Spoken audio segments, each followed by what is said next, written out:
Hello friends, welcome to Tale Times. Let's begin our story Rebirth for My Love, Episode 6. Australia Khurana villa. KK का phone बजने लगता है, जिसकी वजह से केके अपनी नींद से जगने लगता है। उसके ऊपर से नींद के गोलियों का असर कम हो रहा था। उसका फोन एक बार बजकर बंद हो जाता है।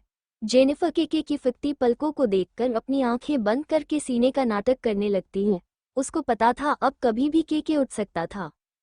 केके का फोन एक बार बजकर बंद होकर फिर से बजने लगता है, जिस कारण केके अपनी आधी नींद में ही फोन उठाता है।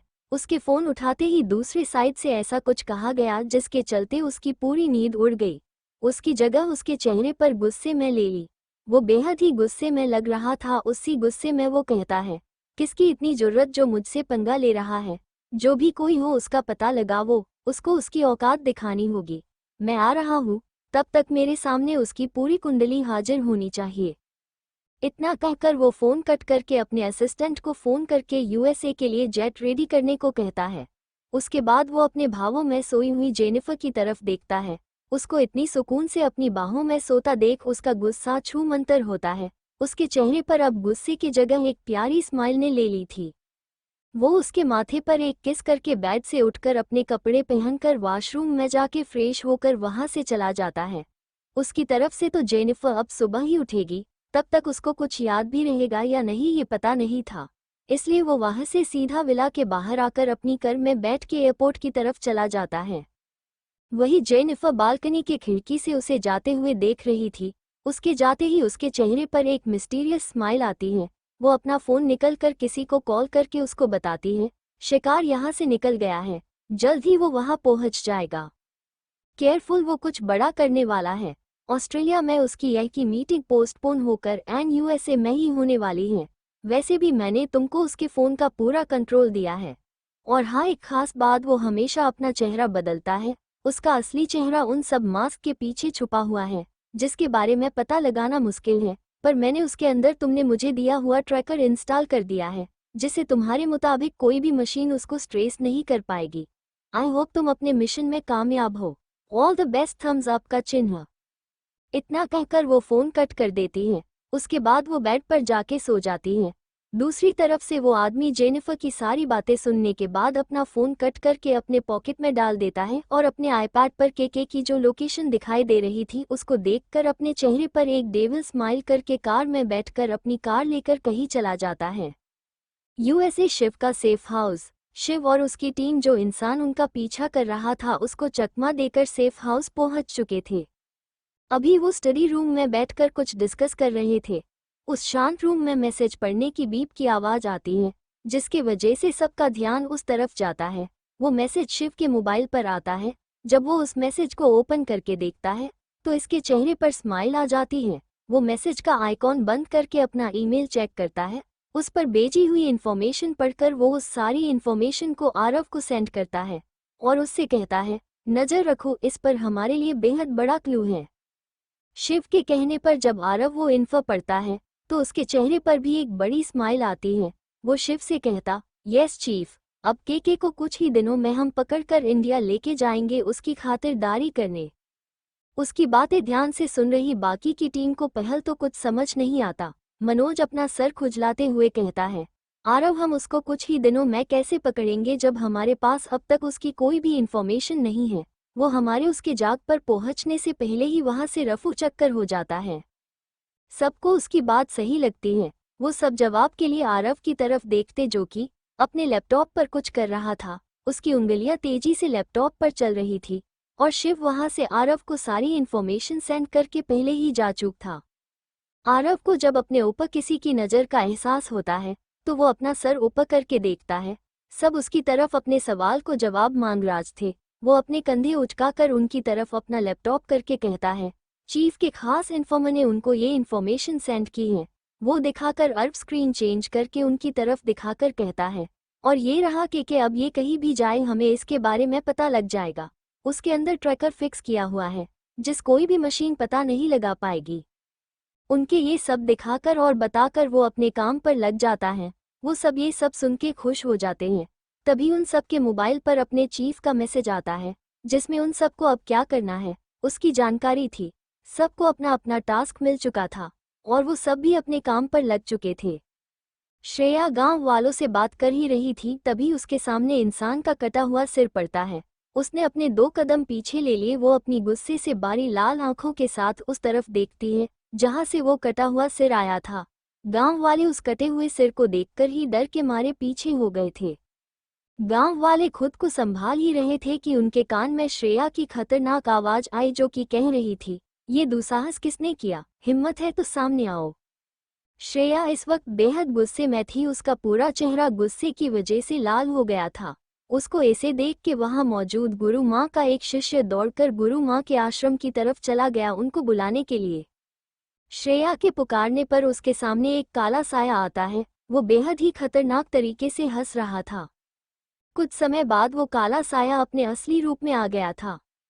वो कोई और नहीं बल्कि एक नकारात्मक शक्ति का प्रतीक था। वो एक दानव था जो वहां पर श्रेया से लड़ने के हेतु आया था। वो दानव शक्तियों का बेहद प्यासा था। वो अपने से कम शक्तिशाली लोगों को मारकर उनकी शक्ति हासिल करके बेहद शक्तिशाली हो गया था। उसको अपनी शक्ति पर बेहद घमंड हो गया था। उसको जब श्रेया के पास असीम शक्तियां हैं ये पता चला और वो सोन गांव में रह रही है इस बात का पता चला, तब वो उससे उसकी शक्तियां छीनने के लिए यहाँ आ गया था, क्योंकि वो नहीं चाहता था कि उसके अलावा कोई उससे ज्यादा शक्तिशाली बने।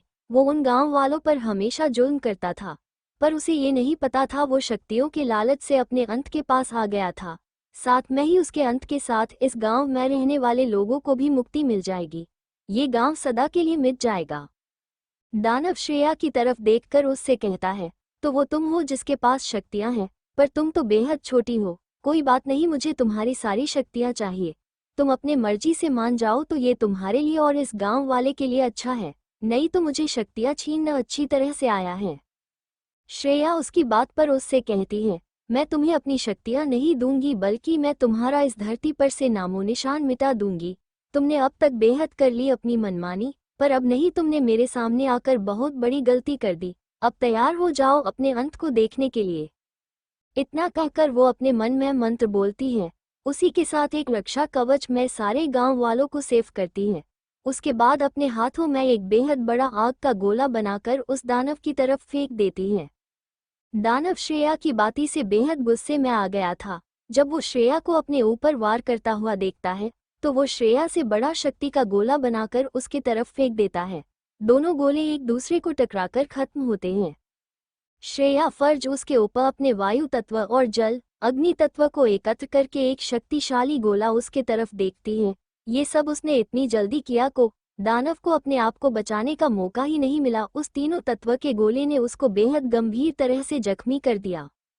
उसके नाक और होठों से खून बहने लगता है। ऐसा होता देख वो दानव बेहद गुस्से में आकर अपनी सारी शक्तियां का प्रयोग कर श्रेया पर वार करता, जिसके जवाब में श्रेया भी अपनी शक्तियों का प्रयोग कर उस पर वार करती है। उन दोनों के वार से धरती पर कंपन होने लगी थी। दोनों में बेहद ही घमासान युद्ध चालू था। कभी श्रेया दानव पर बारी पड़ती तो कभी दानव उसके ऊपर बारी पड़ता। दोनों के कपड़े खून से सने थे। दोनों ही काफी जख्मी हो गए थे। उनमें से कोई भी हार मानने के लिए तैयार ही नहीं था। गुरु माँ को जब इस बारे में पता चला तो वो भी वहां पर जल्दी ही आ गई थी। वो श्रेया को कुछ मदद करती या कुछ कहने के लिए आगे बढ़ी ही थी। वो पीछे जोर की जाति के साथ गिर जाती हैं। उनके शिष्य जल्दी ही उनको उठाते हैं। तभी गुरु माँ ध्यान से श्रेया और उस दानव के आसपास देखती है तो उन्हें वहां पर एक खास प्रकार का चक्र दिखता है जो कि उनको उन दोनों के पास जाने से रोकता है, और इसे तोड़ना उनके लिए इम्पॉसिबल था। वो जान गई थी कि श्रेया को उनने जो पुरानी किताबें दी थी उससे श्रेया ने ये चक्र जागृत किया है। उसने उन सारी किताबों का ज्ञान आत्मसात किया था। उन किताबों में बताए गए सारे युद्ध दाव अब श्रेया को याद हो गए थे। वो अब उनका अपनी तरफ से कैसे भी यूज कर सकती थी, पर उनको इस बारे में जानकर काफी हैरानी हुई क्योंकि उन किताबें में लिखे हुए मंत्र से वो खुद भी ये दिव्य चक्र तैयार कर नहीं पाई थी। वो कई बार फेल हो गई थी, इसलिए उनने उसके बारे में अभ्यास करना छोड़ दिया था। पर श्रेया ने काफी कम समय में सारी विद्या हासिल की थी, साथ में ही उसका अच्छी तरह से इस्तेमाल भी कर रही थी। अब उनको इस युद्ध में हस्तक्षेप करने की कोई जरूरत नहीं थी। श्रेया अब इतनी कैपेबल हो गई थी कि वो आसानी से इस युद्ध को जीत सकती थी। श्रेया ने इस बार बेहद ही खतरनाक और प्राणघाती वार दानव पर किया जिसका उस दानव के पास कोई तोड़ नहीं था। उस वार को देखकर खुद गुरु माँ भी बेहद शोक हो गई थी। दानव उस वार से जमीन पर गिर गया। उस वार के कारण उसकी सारी शक्तियां खत्म हो गई थी, साथ में ही उसकी सांस भी धीमी हो गई थी। श्रेया उसके ऊपर अपना आखिरी वार करती है, जिससे दानव का अंत हो गया था। उसके अंत के साथ ही उसके शरीर से काला धुआं निकलता है, जो कि थोड़ी दूर आसमान में जाकर गायब हो जाता है। उसके अंत के साथ ही श्रेया ने उन दोनों के आसपास जो दिव्य चक्र बनाया था वो भी हट जाता है। श्रेया की हालत बेहद ही खराब थी, उसके गालों से खून बह रहा था। गुरु माँ जल्दी से आगे आकर अपनी शक्तियों से श्रेया के जख्मों को हिल कर देती है। सारे गांव वाले श्रेया के पास जाकर अपने घुटने पर बैठ जाते और उनमें से एक व्यक्ति उसकी तरफ देखकर अपने हाथ जोड़कर उससे कहता है, बेटा तुमने इसका अंत करके उसे मुक्त कर दिया है, वैसे हमें भी इस शरीर से मुक्ति दे दो, हमें मोक्ष चाहिए, हमने आपका बेहद सालों से इंतजार किया है। सारे गांव वाले श्रेया के सामने हाथ जोड़कर बैठे थे। श्रेया उन सबकी तरफ देखकर कहती है, अगर आप लोग यही चाहते हो तो ठीक है, मैं आप लोगों को मुक्ति देने के लिए तैयार हूँ, क्योंकि मेरे ये से जाने का समय आ गया है। मेरी किसी को बेहद जरूरत है, को मुझे पुकार रहा है, मुझे उसकी रक्षा करने के लिए जाना है। वैसे भी मैं ये पर आप लोगों को मुक्ति देने के लिए ही आई हूँ। इतना कहकर वो एक नज़र गुरु माँ की तरफ देखती है। गुरु माँ उसको अपनी पलकें झपकाकर हाँ का इशारा करती। उनकी सहमति से श्रेया अपनी नम आंखों से अपना हाथ आगे करके कुछ मंत्र कहती है। उसी के साथ उसके हाथ में एक दिव्य जल से भरा हुआ कलश आ जाता है। वो उस कलश में मौजूद दिव्य जल अपने हाथ में लेके सारे गांव वाले के ऊपर छिड़क देती है, जिससे सारे गांव वाले इस जल के उनके ऊपर पड़ने से वहां से पीली रोशनी के साथ गायब हो जाते हैं। उनको अपने जीवन से मुक्ति मिल चुकी थी, उनको अपने इतने सालों के इंतजार का फल मिल चुका था। वो सब इस दुनिया को छोड़कर जाते वक्त श्रेया को ढेर सारा आशीर्वाद देते हैं। इस आशीर्वाद की वजह से श्रेया को आगे बहुत फायदा होने वाला था। श्रेया गांव वालों के इस जीवन से मुक्त होने के बाद गुरु माँ की तरफ देखती है, क्योंकि उसके आगे हाथ जोड़कर खड़ी थी, साथ में उनके शिष्य भी। श्रेया उनको ऐसे देख उनके हाथ पकड़कर नीचे कर देती है और अपनी नम आंखों से ना में सिर हिला देती है। गुरु माँ उसकी तरफ देखकर कहती है, बेटा आपको ऐसे इमोशनल और कमजोर नहीं पड़ना है। आपको आगे बेहद कठिन प्रसंग का सामना करना है, जिसमें कई बार आपके अपने ही तुमको धोखा देंगे, उनसे तुम्हें लड़ना होगा। तुम्हें अपने सारे जज्बात और इमोशन के पर जाकर काम करना होगा। भगवान ने करोड़ों लोगों में से तुमको चुना है, खास इस काम के लिए तुमको अपना कर्तव्य निभाना होगा। कदम कदम पर तुम्हारी परीक्षा ली जाएगी, जिससे तुम भगवान की मदद से हर बार जीत कर ही निकलोगी। इतना कहकर वो उसकी तरफ अपनी नम आंखों से देखकर कहती है, बेटा अब मेरा जाने का समय भी करीब आ गया है, तो अब हम सबको आज्ञा दे दो। हमारा ये पर का काम खत्म हो गया है। उनकी बात श्रेया अपने दिल पर पत्थर रखकर उन सबको जाने की इजाजत दे देती है। गुरु माँ और उसके शिष्य श्रेया के इजाजत के बाद वो लोग भी एक पवित्र रोशनी के साथ अपने जीवन से मुक्त हो जाते हैं। जाते समय गुरु माँ ने श्रेया को अपनी शक्ति बेट की रूप में दे दी थी। उनके शिष्य ने श्रेया को भी उन गांव वालों की तरह ही आशीर्वाद दिया था, वो अपने काम में सफल हो। वहां पर अब सिर्फ श्रेया ही अकेली रह गई थी। वो अपने मन में कुछ मंत्र बोलती है, जिससे वो उस होटल के रूम में पहुंच जाती है, जहां पर उसकी परछाई थी, जिसे गुरु माँ ने अपनी शक्तियों से बनाया था, जो कि उनके इस धरती पर से मुक्त होते ही गायब हो गई थी। और श्रेया के इस होटल में आते ही वो गांव भी बर्फ में कहीं गुम हो गया था। श्रेया और उसके साथ आए हुए शिव के बॉडीगार्ड ने होटल से चेकआउट कर दिया था। जिस होटल में वो लोग इतने देर ठहरे हुए थे, श्रेया इस वक्त मुंबई की तरफ बढ़ रही थी। SR villa.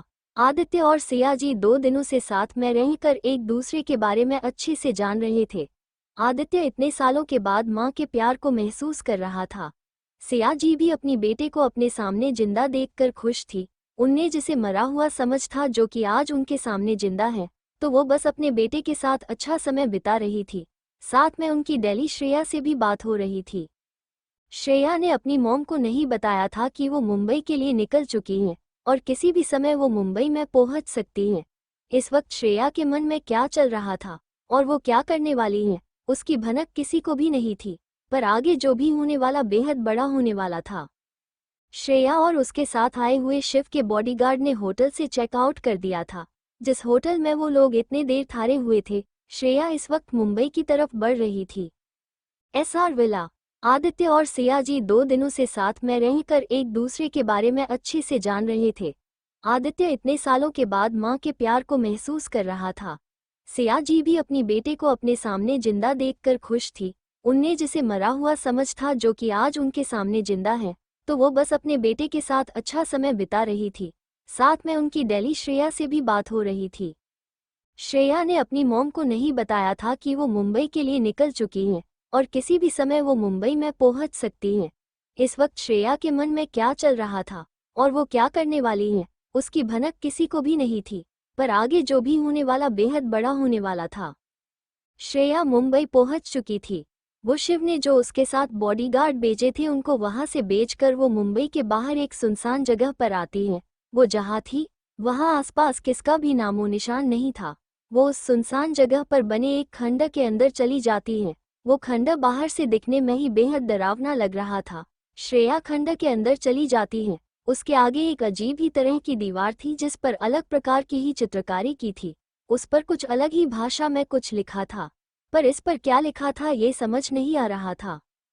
श्रेया उस दीवार के सामने जाकर खड़ी होती है। वो उस डोर को ध्यान से देखती है। उस डोर की तरफ देखकर वो अपने मन में कुछ मंत्र का जाप करती है। उसके जाप करते ही इस खंड के आसपास के एरिया में कंपन शुरू होती है।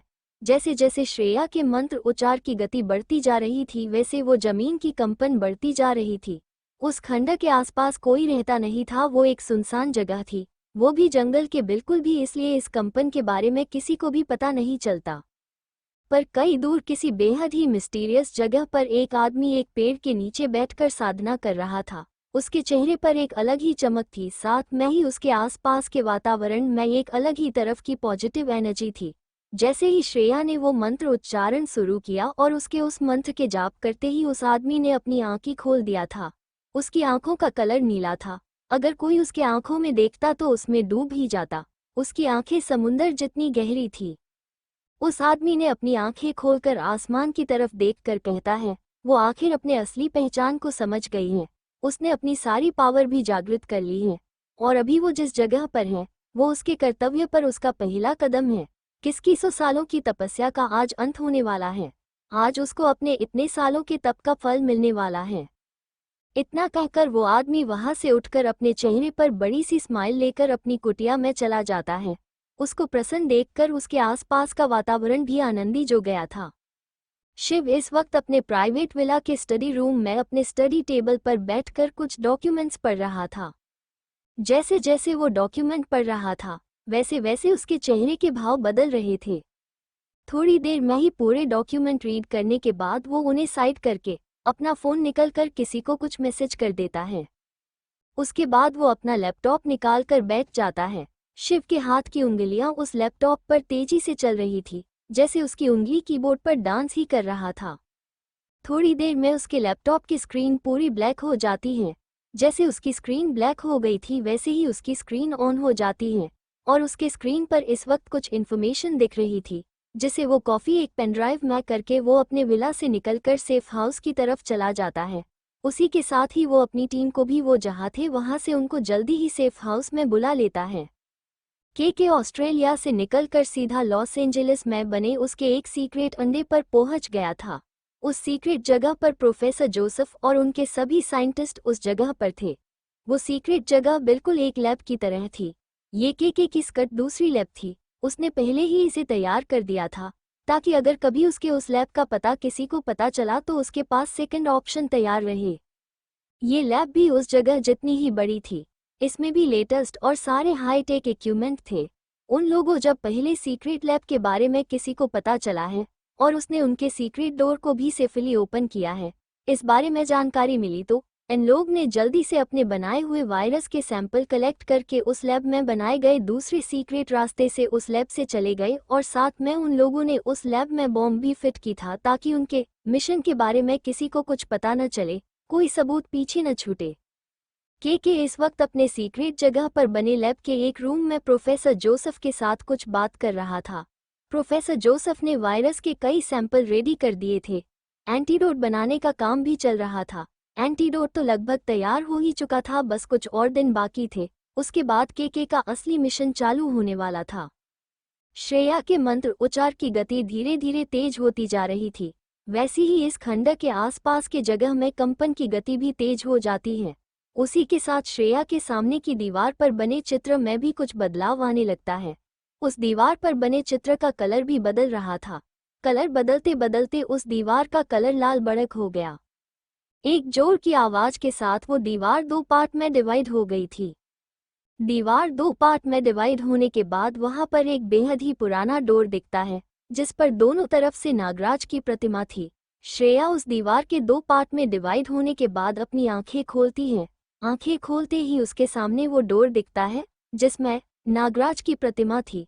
वो उस द्वार को एक नज़र देखकर उसके पास जाके उस पर बने चक्र पर हाथ रखती है, जो कि उस द्वार के बीचों बीच था। उस पर हाथ रखकर वो अपनी आंख बंद करके अपने मन में मंत्र बोलती है, जिससे वो डोर ओपन हो जाता है। डोर ओपन होते ही तेज प्रकाश श्रेया के चेहरे पर पड़ जाता है। उस प्रकाश के अपने चेहरे पर पड़ने से श्रेया अपनी आंखें खोलती है। उसकी आंखें खोलने के बाद वो प्रकाश धीमा होता जाता है। थोड़ी ही देर में उसे आगे जो भी था वो साफ दिखाई देता है। वो उस डोर के अंदर अपना दाया पर रखकर अंदर जाती है। जैसे ही वो उस द्वार के अंदर चली जाती है, उसी के साथ ही वो डोर बंद होता है। साथ में वो दीवार भी फिर से अपने पहले वाली जगह पर आ जाती है। अब वहाँ का नज़ारा ऐसा था कि वहाँ पर अभी थोड़ी देर पहले कुछ हुआ है, इस कोई नामो निशान भी नहीं था। आसपास की जगह पर जो थोड़ी देर पहले तेज कंपन हो रही थी, वो भी थम जाती है। साथ में ही आसपास का वातावरण फिर से पहले जैसे हो जाता है। जंगल में रहने वाले जानवर जो थोड़ी देर पहले भयभीत हो गए थे जमीन में हो रही कंपन से, वो कंपन के रुकते ही शांत हो जाते हैं और फिर से अपनी दुनिया में रम जाते हैं। Second secret lab, Los Angeles. KK और प्रोफेसर केके इस वक्त प्रोफेसर केके के केबिन में आमने सामने बैठे थे। उस केबिन का तापमान बेहद बढ़ चुका था। केके इस वक्त बेहद गुस्से में लग रहे था। उसकी कतई ये मंजूर नहीं था कि किसी के वजह से उसका इतना नुकसान हो गया था। एंटीडोट लगभग रेडी होने के कगार पर ही था, पर उस लैब पर शिव के अटैक करने से उनको जल्दी ही वो जगह छोड़नी पड़ी। साथ में इतने महंगे इक्विपमेंट मिट्टी में मिल गए थे। उसको इक्विपमेंट की इतनी परवाह नहीं थी, पर उसका बेशकीमती एंटीडोट रेडी होने वाला ही था। पर इस हमले के कारण उनका वो सारी एंटीडाइट बर्बाद हो गया था। ऊपर से उनको अपने मिशन में भी अब देर होने वाली थी, जिससे केके के ऊपर का प्रेशर भी बढ़ रहा था। उसके ऊपर जो लोग थे वो केके पर अब प्रेशर डालने लगे थे, जिस वजह से केके ज्यादा ही गुस्से में था। उसने अब तक जिस भी काम में हाथ डाला था वो पूरा किया था, वो भी टाइम से पहले ही। पर इस बार उसके काम टाइम से पहले क्या टाइम पर पूरा होगा या नहीं, इस बारे में पता नहीं था। केके के सामने बैठे प्रोफेसर जोसेफ के माथे पर पसीना आ गया था। वो केके का गुस्सा देखकर कांप रहा था। वो केके के गुस्से से अच्छी तरह से वाकिफ था और अब तो उसकी ही आदमी की एक गलती के कारण उनके लैब के बारे में इंडिया से आए हुए ऑफिसर को पता लग गया था। साथ में वो लोग उस सिक्योरिटी को हैक करके अंदर घुस भी गए थे। अगर थोड़ी और देर हो जाती तो सारे लोग पकड़े जाते, उनके साथ ही उनके हाथ में वो वायरस भी लग जाता। केके अपना सारा गुस्सा प्रोफेसर जोसेफ पर उतरता उससे पहले उसका फ़ोन बजने लगता है। केके उसको रिसीव करता है। उधर से कुछ कहा जाता है, जिसे सुनकर केके अपनी चेयर से उठकर उस केबिन से बाहर निकलकर वो सीक्रेट लैब में बने सीक्रेट रास्ते के साथ वहां से निकलकर अपनी कार में बैठकर कहीं चला जाता है। केके के केबिन से बाहर जाते ही प्रोफेसर जोसेफ एक गहरी राहत की सांस लेता है, जैसे वो बेहद बड़े मुसीबत से बाहर निकल गया है। प्रोफेसर केके अपने आप को नॉर्मल करके अपने केबिन से बाहर निकल उसके पर्सनल लैब के एरिया में चला जाता है और अपने अधूरे एंटीडोट बनाने के काम पर लग जाता है। Second secret lab, Los Angeles. KK और प्रोफेसर केके के इस वक्त प्रोफेसर केके के केबिन में आमने सामने बैठे थे। उस केबिन का तापमान बेहद बढ़ चुका था। केके इस वक्त बेहद गुस्से में लग रहे था। उसकी कतई ये मंजूर नहीं था कि किसी के वजह से उसका इतना नुकसान हो गया था। एंटीडोट लगभग रेडी होने के कगार पर ही था, पर उस लैब पर शिव के अटैक करने से उनको जल्दी ही वो जगह छोड़नी पड़ी। साथ में इतने महंगे इक्विपमेंट मिट्टी में मिल गए थे। उसको इक्विपमेंट की इतनी परवाह नहीं थी, पर उसका बेशकीमती एंटीडोट रेडी होने वाला ही था। पर इस हमले के कारण उनका वो सारी एंटीडाइट बर्बाद हो गया था। ऊपर से उनको अपने मिशन में भी अब देर होने वाली थी, जिससे केके के ऊपर का प्रेशर भी बढ़ रहा था। उसके ऊपर जो लोग थे वो केके पर अब प्रेशर डालने लगे थे, जिस वजह से केके ज्यादा ही गुस्से में था। उसने अब तक जिस भी काम में हाथ डाला था वो पूरा किया था, वो भी टाइम से पहले ही। पर इस बार उसके काम टाइम से पहले क्या टाइम पर पूरा होगा या नहीं, इस बारे में पता नहीं था। केके के सामने बैठे प्रोफेसर जोसेफ के माथे पर पसीना आ गया था। वो केके का गुस्सा देखकर कांप रहा था। वो केके के गुस्से से अच्छी तरह से वाकिफ था और अब तो उसकी ही आदमी की एक गलती के कारण उनके लैब के बारे में इंडिया से आए हुए ऑफिसर को पता लग गया था। साथ में वो लोग उस सिक्योरिटी को हैक करके अंदर घुस भी गए थे। अगर थोड़ी और देर हो जाती तो सारे लोग पकड़े जाते, उनके साथ ही उनके हाथ में वो वायरस भी लग जाता। केके अपना सारा गुस्सा प्रोफेसर जोसेफ पर उतरता उससे पहले उसका फोन बजने लगता है। केके उसको रिसीव करता है। उधर से कुछ कहा जाता है जिसे सुनकर केके अपनी चेयर से उठकर उस केबिन से बाहर निकलकर वो सीक्रेट लैब में बने सीक्रेट रास्ते के साथ वहां से निकलकर अपनी कार में बैठकर कहीं चला जाता है। केके के केबिन से बाहर जाते ही प्रोफेसर जोसेफ एक गहरी राहत की सांस लेता है, जैसे वो बेहद बड़े मुसीबत से बाहर निकल गया है। प्रोफेसर केके अपने आप को नॉर्मल करके अपने केबिन से बाहर निकल उसके पर्सनल लैब के एरिया में चला जाता है और अपने अधूरे एंटीडोट बनाने के काम पर लग जाता है। केके सीक्रेट लैब से निकलकर सीधे अपने प्राइवेट विला आ गया था। वो इस वक्त अपने विला में बने उसके प्राइवेट स्टडी रूम में बैठा था। उसके साथ रिया कपूर मल्होत्रा, रिया का हस्बैंड राज मल्होत्रा और आराधना कपूर केके के सामने की चेयर पर बैठे थे। राज, रिया और आराधना बेहद ही डरे हुए दिख रहे थे। उनके सामने बैठा केके उनको ही गुस्से से घूर रहा था। केके उनकी तरफ एक तेज नजर डालकर कहता है, तुम तीनों को मैंने क्या कहा था, जो भी करना वो सावधानी के साथ करना। अगर बात बेहद जरूरी ना हो तो कोई भी काम मत करना, ताकि तुम्हारी जगह मैं न फंस जाऊं। तुम सबको पता है ना ये मिशन मेरे लिए कितना जरूरी है, फिर भी तुम लोग अपने काम से बाज नहीं आए। तुम लोगों को बेहद शौक है ना अपनी मनमानी करने की, तो ठीक है, अब तुम लोग इंडिया जाएंगे, वहां जाके अबीर को अपनी सफाई देते रहना। तुम तीनों के कारण आज पूरा मिशन फेल होते होते बचा है। इतना कहकर केके अपनी चेयर से उठकर उस स्टडी रूम से बाहर निकल गया। उसने उन तीनों को कुछ बोलने का मौका भी नहीं दिया। तीनों ही अबीर को इंडिया जाके अपनी सफाई देना, ये बात सुनकर ही उन तीनों को ठंडा पसीना आ गया था। वो केके से कुछ कहते उससे पहले ही केके उनको हाथ दिखाकर वहां से जा चुका था। वो तीनों पहले ही बेहद डरे थे और ऊपर से अब उनको इंडिया जाके अबीर का सामना करना था, जिस वजह से उनकी हालत बेहद खराब थी। अब उन तीनों के अपने आप पर ही गुस्सा आ रहा था।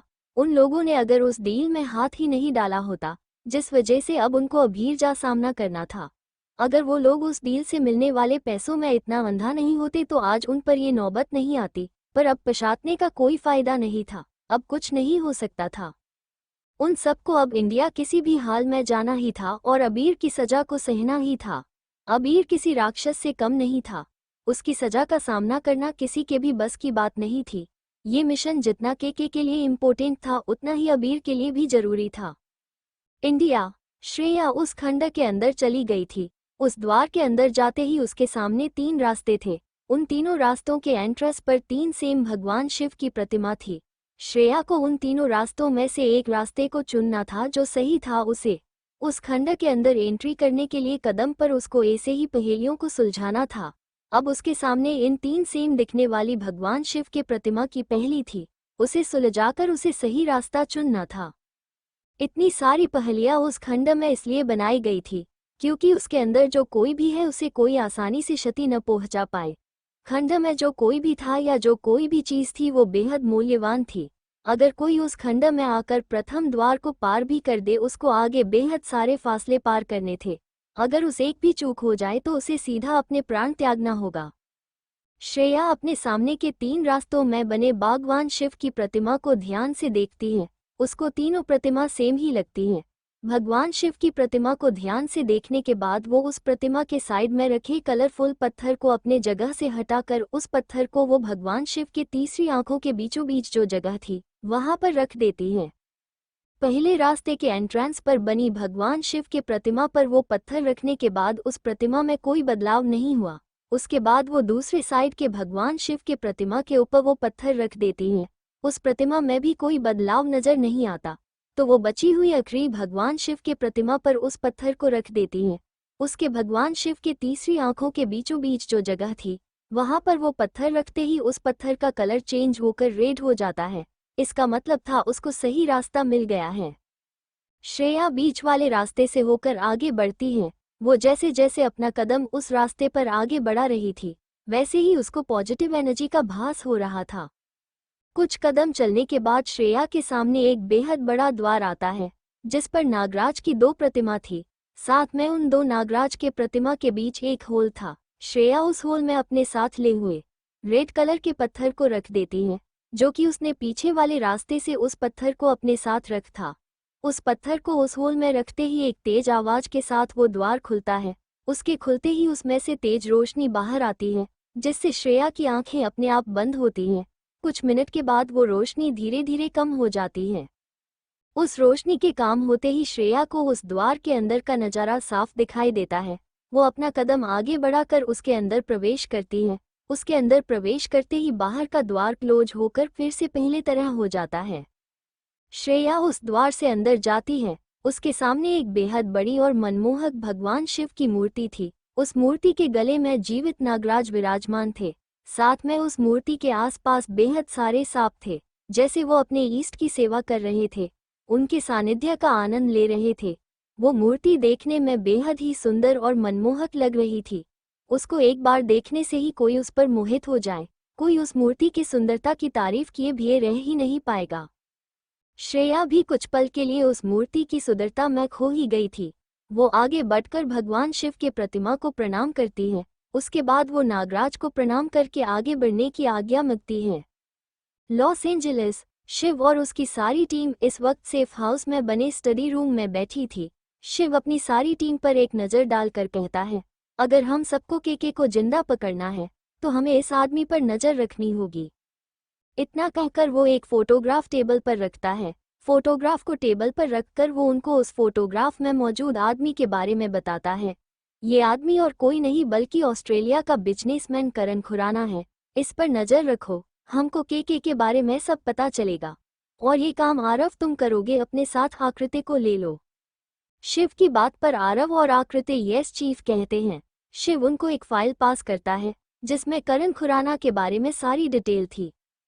उन दोनों को वो फाइल पास करके शिव अपनी टीम की तरफ देखकर कहता है, हमारे सीक्रेट एजेंट से मुझे ये पता चला है कि आराधना कपूर, रिया कपूर और राज मल्होत्रा भी केके के साथ मिले हुए हैं और वो लोग जल्दी ही इंडिया के लिए रवाना होने वाले हैं। तो राघव तुम राहुल को इन्फॉर्म करके उन तीनों पर नज़र रखने कहो।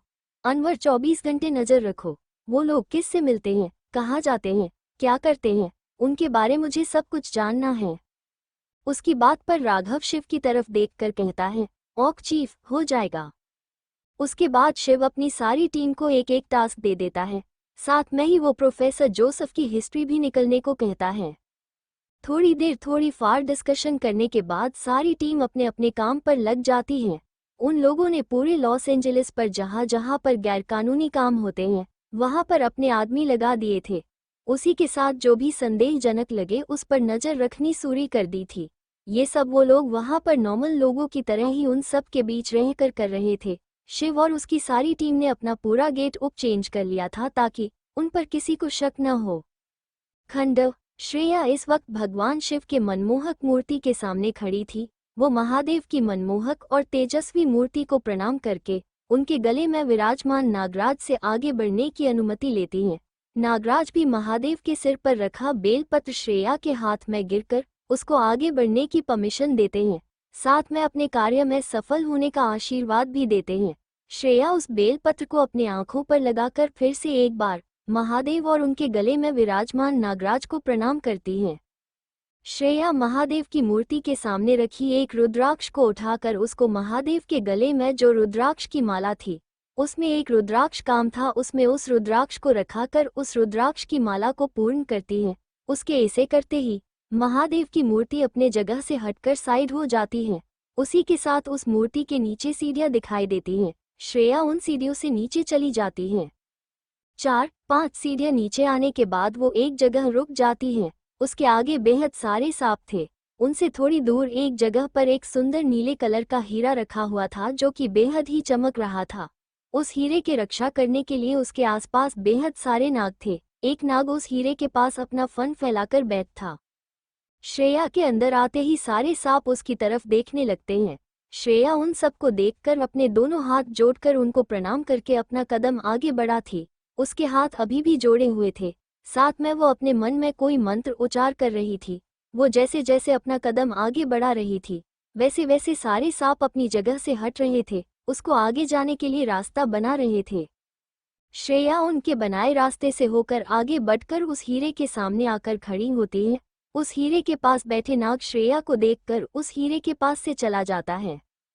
उसके वहां से जाते ही श्रेया उस हीरे को प्रणाम करके उसको अपने दोनों हाथों से पकड़कर उठाती है। उस नीले हीरे को उठाकर वो उसको अपने माथे पर लगाकर कुछ मंत्र कहती है। उसी के साथ वो नीला हीरा श्रेया के अंदर चला जाता है। हीरा पूरी तरह से श्रेया में समा जाने के बाद श्रेया अपनी दोनों आंखें खोल देती है। उसके बाद वो जहां पर वो हीरा रखा था उस जगह पर अपना हाथ रख देती है और उसको एक बार दाएं तरफ और एक बार बाएं तरफ घूमती है, जिससे उसके सामने की दीवार दो भागों में बांट जाती है। उसके आगे एक बेहद बड़ा कमरा दिखाई देता है। श्रेया उस कमरे के अंदर कदम रखती है। वो पूरी तरह से कमरे में एंटर होने के बाद फिर से वो जगह जैसी थी वैसी ही हो जाती है। श्रेया जैसे ही उस कमरे एंटर होती गई, वैसे ही उस कमरे में उजाला हो जाता है। उस कमरे में उजाला होने के बाद श्रेया को उस कमरे में मौजूद सभी चीजें साफ साफ दिखाई पड़ती हैं। श्रेया उस पूरे कमरे को देखने में बिजी थी, तभी उसकी किसी की आवाज सुनाई देती है। लॉस एंजलिस के इस वक्त अपने सीक्रेट आड़े पर बैठकर अपने आदमियों से कुछ बेहद ही सीरियस विषय पर चर्चा कर रहे था। प्रोफेसर जोसेफ ने के ने उसको जितने कहा थे उतने वायरस के सैंपल बनाए थे। उसने उन सबको K2 वायरस नाम दिया था और साथ ही उसने एंटीडोट भी लगभग रेडी कर दिया था, बस एंटीडोट लास्ट स्टेज पर था। शिव इस वक्त लॉस एंजलिस के सबसे बड़े क्लब में बैठा हुआ था। उसने अपना सारा गेट अप चेंज किया था, कोई भी उसको आसानी से पहचान नहीं पाएगा। उसको खबर मिली थी कि किसी डील के लिए इस क्लब में आने वाला था। खबर पक्की थी, जो कि शिव के सबसे वफादार आदमी ने दी थी। शिव ने उस पूरे क्लब को अपने निगरानी में लिया था। उसके इजाजत के बिना कोई भी इस क्लब से बाहर नहीं जा सकता था। इंडिया, राज, रॉय और आराधना कपूर इंडिया पहुंच चुके थे। वो तीनों ही इस वक्त अबीर के अड्डे पर थे। इस वक्त अबीरा किसी काम के वजह से शहर से बाहर गया था। ये बात जब उन तीनों को पता चला तब उन तीनों ने राहत की सांस ली, पर उन तीनों को भी पता था जब 2 या 3 दिनों बाद अबीर वापस आएगा तब उनको उसके गुस्से से कोई भी नहीं बचा सकता था। अबीर के खास आदमी ने उन तीनों को अबीर के सेफ हाउस पर भेज दिया था, जहां पर उन तीनों के खातिरदारी की सारी तैयारी कर दी थी। SR villa. श्रेया की मॉम और आदित्य इस वक्त हॉल में बैठकर कुछ बातें कर रहे थे। तभी वहां पर प्रिया कोई फाइल लेके आती है, जिस पर उसको सिया जी के साइन चाहिए थे। वो सिया जी से कहती है, मैम, ये कुछ शर्मा कंपनी के साथ हम जो डील साइन करने वाले थे उसके पेपर हैं। हमने उस मीटिंग में सब फाइनल कर दिया था, बस आपके साइन रह गए थे। सर की तबीयत खराब हो गई थी, तब आप इस डील को अधूरा छोड़ कर आई थी। शर्मा इंडस्ट्री से कॉल आया था, इसलिए मैं ये पेपर ये लेकर आई हूँ साइन करने के लिए। वो इतना कहकर वो पेपर सिया जी की तरफ बढ़ा देता है और अपनी जगह पर खड़ी हो जाती है। सिया जी उसकी बातें सुनकर वो पेपर उठा लेती हैं, साथ में ही उसको बैठने के लिए कहती हैं। प्रिया भी अपने बॉस की बात मानकर उनके सामने के सोफे पर बैठकर सिया जी के हाथ में जो पेपर थे उनको देखने लगती हैं। वो बड़ी बेसब्री से उनके उस पेपर पर साइन करने का इंतजार कर रही थी। सिया जी उस पेपर के पहले 1-2 पेज पढ़ती हैं। उनको जब सब सही दिखा तो, और वैसे भी उनको प्रिया पर पूरा बारिश था। वो उसको अपने बेटी के जैसे मानती थी और प्रिया ने अब तक जो भी काम किया था वो सब सही था, किसी में भी कोई गलती नहीं की थी। उनको उस पर पूरा बारिश था। उसने उनके पास पेपर साइन करने के लिए लेट है तो उसने ये पेपर अच्छे से चेक किए ही होंगे। उनने ऊपर के कुछ पेपर पढ़े तो उनको सब सही लगे तो वो उन पेपर्स पर साइन करने ही वाली थी कि उनको बीच में ही आदित्य रोक देता है। आदित्य के यूं अचानक रोकने के कारण सिया जी और उनके साथ प्रिया भी उसकी तरफ देखने लगती हैं। थोड़ी देर पहले जो प्रिया के चेहरे पर मुस्कान आ गई थी सिया जी को साइन करता देख वो आदित्य के रोकने के बाद गायब हो गई थी। उसने हॉल में आने के बाद आदित्य को नोटिस ही नहीं किया था। उसके दिमाग में बस इतना ही चल रहा था कि उसे कैसे भी करके आज इस पेपर पर सिया जी के साइन लेने थे, इसलिए उसका ध्यान आदित्य पर गया ही नहीं। पर आदित्य जब से वो अंदर आई थी तब से उसको ही नोटिस कर रहा था। उसको उसके ऊपर पहले ही शक था। ऊपर से उसने प्रिया के बारे में अपने खास आदमी को काम पर लगाया था, जो कि वर्ल्ड के टॉप 20 हैकर में से एक था, वो भी उसके बारे में उसके बेसिक इन्फॉर्मेशन के सिवाय कुछ पता नहीं कर पाया था। वो सिर्फ आदित्य को इतनी इन्फॉर्मेशन दे पाया कि वो एक अनाथ है। उसने अपनी सारी एजुकेशन सिंघानिया कॉलेज से की है, वो भी स्कॉलरशिप पर। वो कॉलेज टाइम में पार्ट टाइम जॉब करके अपना सारा खर्चा उठाती थी। अपने एमबीए कंप्लीट करने के बाद उसको मेहरा इंडस्ट्री में काम मिल गया था। वो पिछले 2 सालों से मेहरा ग्रुप में वहां के सीईओ की पर्सनल असिस्टेंट का जॉब कर रही थी। उसके बारे में आगे जो भी थोड़ी बेहद इन्फॉर्मेशन थी, सब उसके बारे में अच्छी थी। जैसे उसके जितना अच्छा और साफ सुथरा कोई है ही नहीं।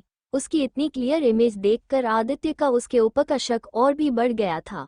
और अब वो जब से हॉल में एंटर करके आई थी, तब से वो कुछ ग्रे हुई थी।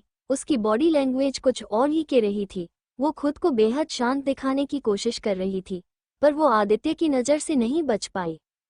उसका उन पेपर को एकटक देखना और अपनी मॉम के उसके ऊपर साइन करने के लिए बढ़ते देख प्रिया के चेहरे पर जो बड़ी मुस्कान आ गई थी, उसको देखकर आदित्य को यकीन हो गया था कुछ तो गड़बड़ है। इसलिए वो अपने फ़ोन से अपने असिस्टेंट अरुण के एक मैसेज करके शर्मा इंडस्ट्री के बारे में पता लगाने को कहकर अपनी मॉम को उस पेपर पर साइन करने के लिए रोकता है।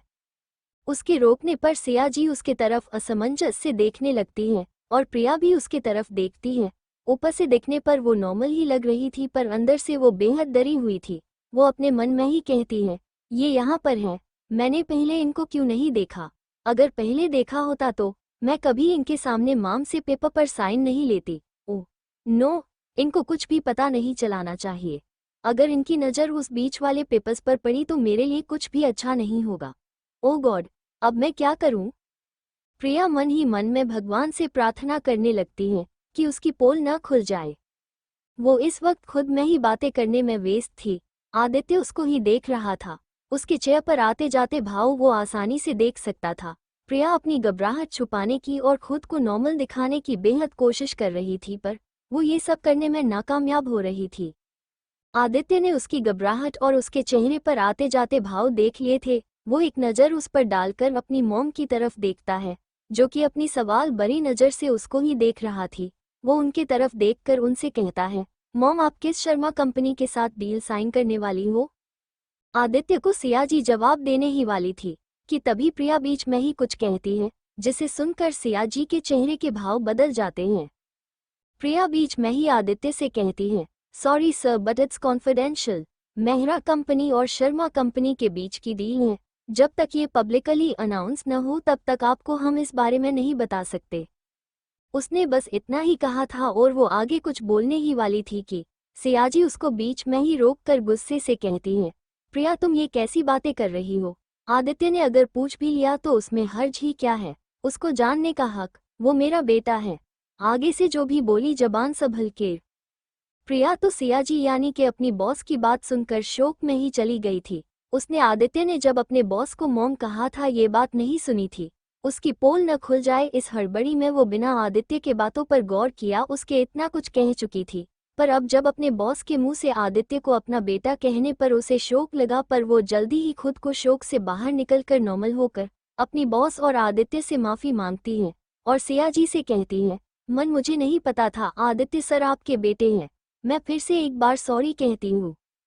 सियाजी भी उसे माफ़ करती है। उनको भी समझ आता है उसको आदित्य और उनके रिश्ते के बारे में कुछ पता नहीं था और वो फिर से एक बार प्रिया के मासूम चेहरे से धोखा खा गई थी। लेकिन आदित्य जो इतनी देर से प्रिया का ड्रामा देख रहा था, वो अपनी मॉम की तरफ देखकर उनसे कहता है, मॉम अगर आप रोहित शर्मा की शर्मा कंपनी के साथ डील करने वाली हैं तो आप इस पेपर साइन ना करें। वो बस इतना ही कह पाया। वो आगे कुछ बोलने ही वाला था कि प्रिया बीच में ही बोली, क्यों क्यों साइन ना करे डील? वो आगे कुछ बोलती तभी उसको अपने ऊपर किसी की नज़र महसूस हुई। वो उधर देखती है तो उसको आदित्य रॉय और अपनी बॉस को अपने तरफ ही देखती पती है। तब उसको समझ आता है कि उसने जल्दबाजी में क्या किया है।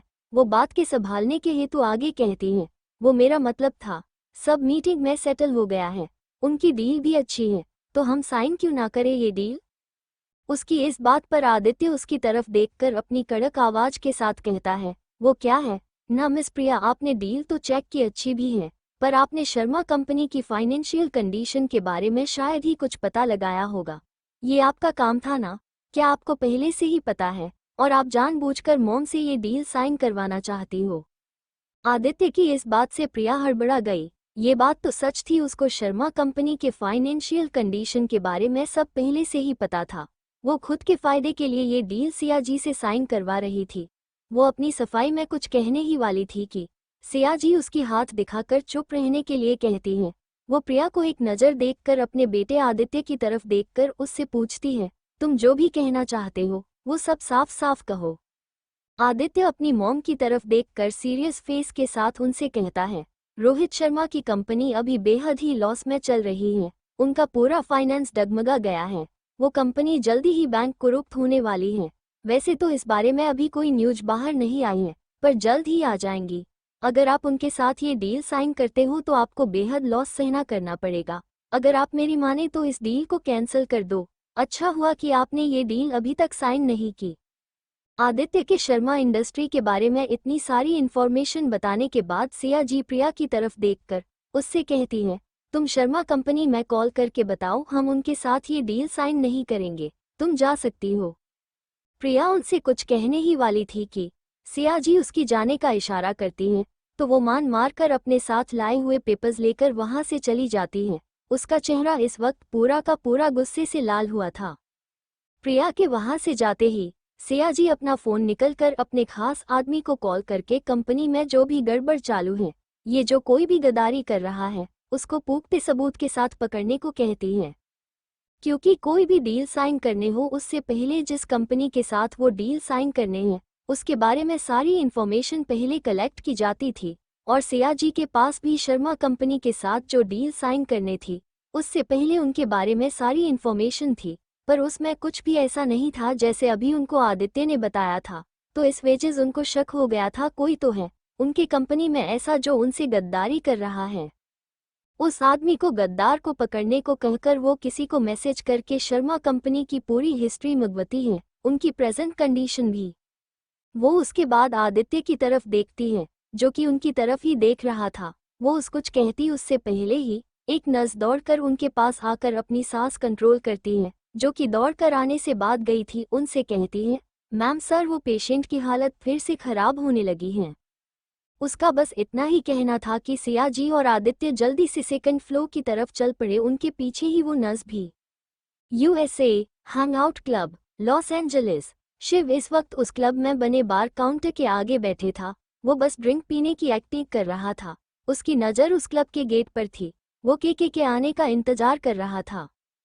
थोड़े ही देर में उस क्लब में देर सारे ब्लैक कपड़े पहने हुए बॉडीगार्ड आते हैं। क्लब की सिक्योरिटी को अच्छे से चेक करने के बाद उनमें से 2 बॉडीगार्ड जाकर अपने बॉस को इन्फॉर्म करते हैं और बाकी के गार्ड उस क्लब में ही अपनी पोस्टन ले लेते हैं। क्लब में मौजूद सारे लोगों का अटेंशन उनकी तरफ जाता है। उस क्लब के अंदर बॉडीगार्ड अलाउड नहीं थे और को भी उस क्लब में इस वक्त था सारे रिच फैमिली से ही बिलोंग करते थे। उन सब के साथ आए हुए बॉडीगार्ड भी इस वक्त उस क्लब के बाहर खड़े थे। उनको अंदर आने की परमिशन नहीं थी। वो सब यही सोच रहे थे कि ये कौन है जिसके बॉडीगार्ड को क्लब के अंदर आने की एंट्री मिली। वो ये सब सोच ही रही थे, तभी उनमें से ही एक आदमी आगे निकलकर उस क्लब के मैनेजर को पूछता है। ये भी एक रिच फैमिली का बेटा था जो हर रोज इस क्लब में आता था। उसके पूछने पर क्लब मैनेजर उसको बताता है कि ये क्लब का ऑनर है जिसके बॉडीगार्ड ये पर हैं और वो अपने किसी इम्पोर्टेंट काम के वजह से आज यहाँ पर आए हैं। वो बस इतना ही के पाया, वो आगे कुछ के पाता तभी उसे किसी का कॉल आता, वो वहाँ से चले गया। अब तक उस क्लब में मौजूद सभी को पता चल गया था किसके बॉडीगार्ड थे। वो सब भी फिर से अपने में गुंग हो जाते हैं। शिव बार काउंटर बैठा सब सुन और देख रहा था। उसको पता था ये किसके बॉडीगार्ड थे और ये पर क्यों आए हैं। वो अपना फ़ोन निकलकर अपने आदमियों को एक मैसेज सेंड करके अलर्ट कर देता है। जो 2 बॉडीगार्ड बाहर अपने बॉस को लाने गए थे वो थोड़ी ही देर में अपने बॉस के साथ उस क्लब में एंटर कर चुके थे। इस वक्त एक आदमी जो कि पूरा ब्लैक सूट में था, उसके चेहरे पर ब्लैक मास्क था, आंखों पर ब्लैक चश्मा था जिससे उसको पहचान पाना मुश्किल था। साथ में उसको कवर किए हुए उसके बेहद सारे बॉडीगार्ड थे, इसलिए कोई भी उसको अच्छे से देख नहीं पाया। वो उस क्लब के 3 फ्लोर पर बने वीवीआईपी रूम में चला गया। क्लब में मौजूद जो भी लोग पुराने कस्टमर थे वो जानते थे कि इस क्लब जा ओनर एक मिस्टीरियस पर्सन है। उन्होंने ज़्यादा इस बात पर ध्यान नहीं दिया। वो आदमी जैसे ही उस क्लब के थर्ड फ्लोर पर बने वीवीआईपी रूम में चला गया, वैसे ही उस रूम में एक वेटर के कपड़े पहने हुए दो आदमी एंटर होते हैं। उस रूम के बाहर उस आदमी के बॉडीगार्ड लाइन में खड़े थे। वो पूरा का पूरा फ्लो ही उसने खाली कर दिया था। बस उस फ्लो की एक रूम चोद कर, जो कि शिव के लिए पहले से ही बुक थी। शिव के पास उस क्लब का डायमंड कार्ड था, इसलिए उस आदमी ने भी उस रूम को वैसे ही चोद दिया था। उसको लगा उससे उसको कोई खतरा नहीं, पर वो ये नहीं जानता था कि वो ही उसको सबसे बड़ा खतरा था, जो थोड़े ही समय में उसको पता चलने वाला था। इंडिया। श्रेया इस वक्त उस खंडर के अंदर मौजूद एक सीक्रेट कमरे थी, जो कि उस मनमोहक बागो शिव के मूर्ति के नीचे था। उस रूम में पूरा का पूरा अंधेरा था। जैसे जैसे श्रेया अपने कदम बढ़ा रही थी, वैसे ही उस शांत कमरे में उसके पैरों की आवाज से जो ध्वनि उत्पन्न हो रही थी, उससे उस रूम में धीरे धीरे रोशनी दिखने लगती है। उसी रोशनी में श्रेया को अपने सामने जमीन पर कोई साधना के मुद्रा में बैठा हुआ दिखता है। वो कौन है, ये पहचानना मुश्किल था, क्योंकि उस रूम में रोशनी बेहद कम थी। श्रेया उस इंसान से 2 कदम की दूरी पर जाके खड़ी हो जाती है। वो अपने हाथ में मौजूद भगवान शिव का बेलपत्र, जो कि नागराज ने उसके हाथ में दिया था, आशीर्वाद के रूप में वो उस बेलपत्र को उस इंसान के सिर पर रख देती है।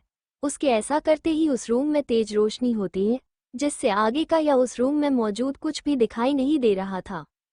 श्रेया उस इंसान के सिर पर हाथ रखकर वैसे ही अपनी आंखों को बंद करके कुछ मंत्र गुनगुनाती, जिससे उस रूम की तेज रोशनी धीरे धीरे गायब हो जाती है। थोड़ी ही देर में उस रूम में मौजूद वो तेज रोशनी गायब हो गई थी। अब उस रूम में बस इतनी ही रोशनी थी जिसमें हम आसानी से अपने सामने मौजूद चीज को देख सकते थे। श्रेया रोशनी के गायब होते ही अपनी आंखें खोल देती है। उसके बाद वो उस इंसान से कुछ कदम की दूरी पर जाकर खड़ी हो जाती है। वो अपने हाथ में मौजूद बेलपत्र को देखती है। उसको अपने हथेली में रखकर वो कुछ मंत्र कहती है, जिससे उसके हाथ में मौजूद वो बेलपत्र धीरे उसके हाथ में समाता है। थोड़ी ही देर में वो बेलपत्र पूरा का पूरा उसकी हाथ की हथेली में समा गया था। श्रेया सामने मौजूद इंसान की तरफ देखती, जो कि अब भी वैसे ही ध्यान की मुद्रा में बैठे थे। उनकी पलकें धीरे धीरे हिलती हुई दिखाई दे रही थी। साथ में पहले उनका चेहरा साफ दिखाई नहीं दे रहा था, पर अब साफ दिखाई दे रहा था। वो 100 साल से भी अधिक तपस्या करने वाले युग पुरुष दिख रहे थे। उनका नाम क्या था ये किसी को भी पता नहीं था।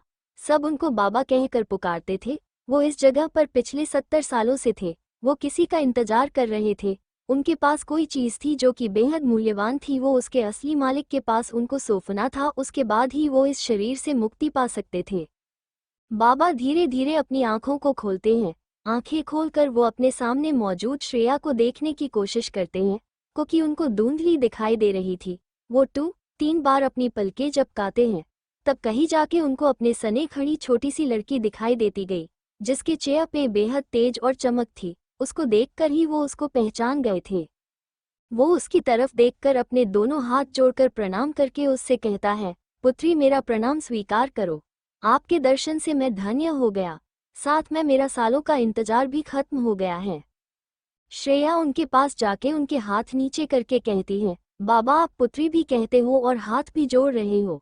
आप हाथ न जोड़े, आप बस आज्ञा दीजिए। वैसे भी आपका इतने सालों का इंतजार खत्म हो गया है। अब आप मुझे अपनी इच्छा बताएं, मैं उसे पूरा करूंगी। और आप अपने ये हाथ प्रणाम करने के लिए नहीं, बल्कि आशीर्वाद देने के लिए उठाए। मेरे लिए बस इतना ही काफी है।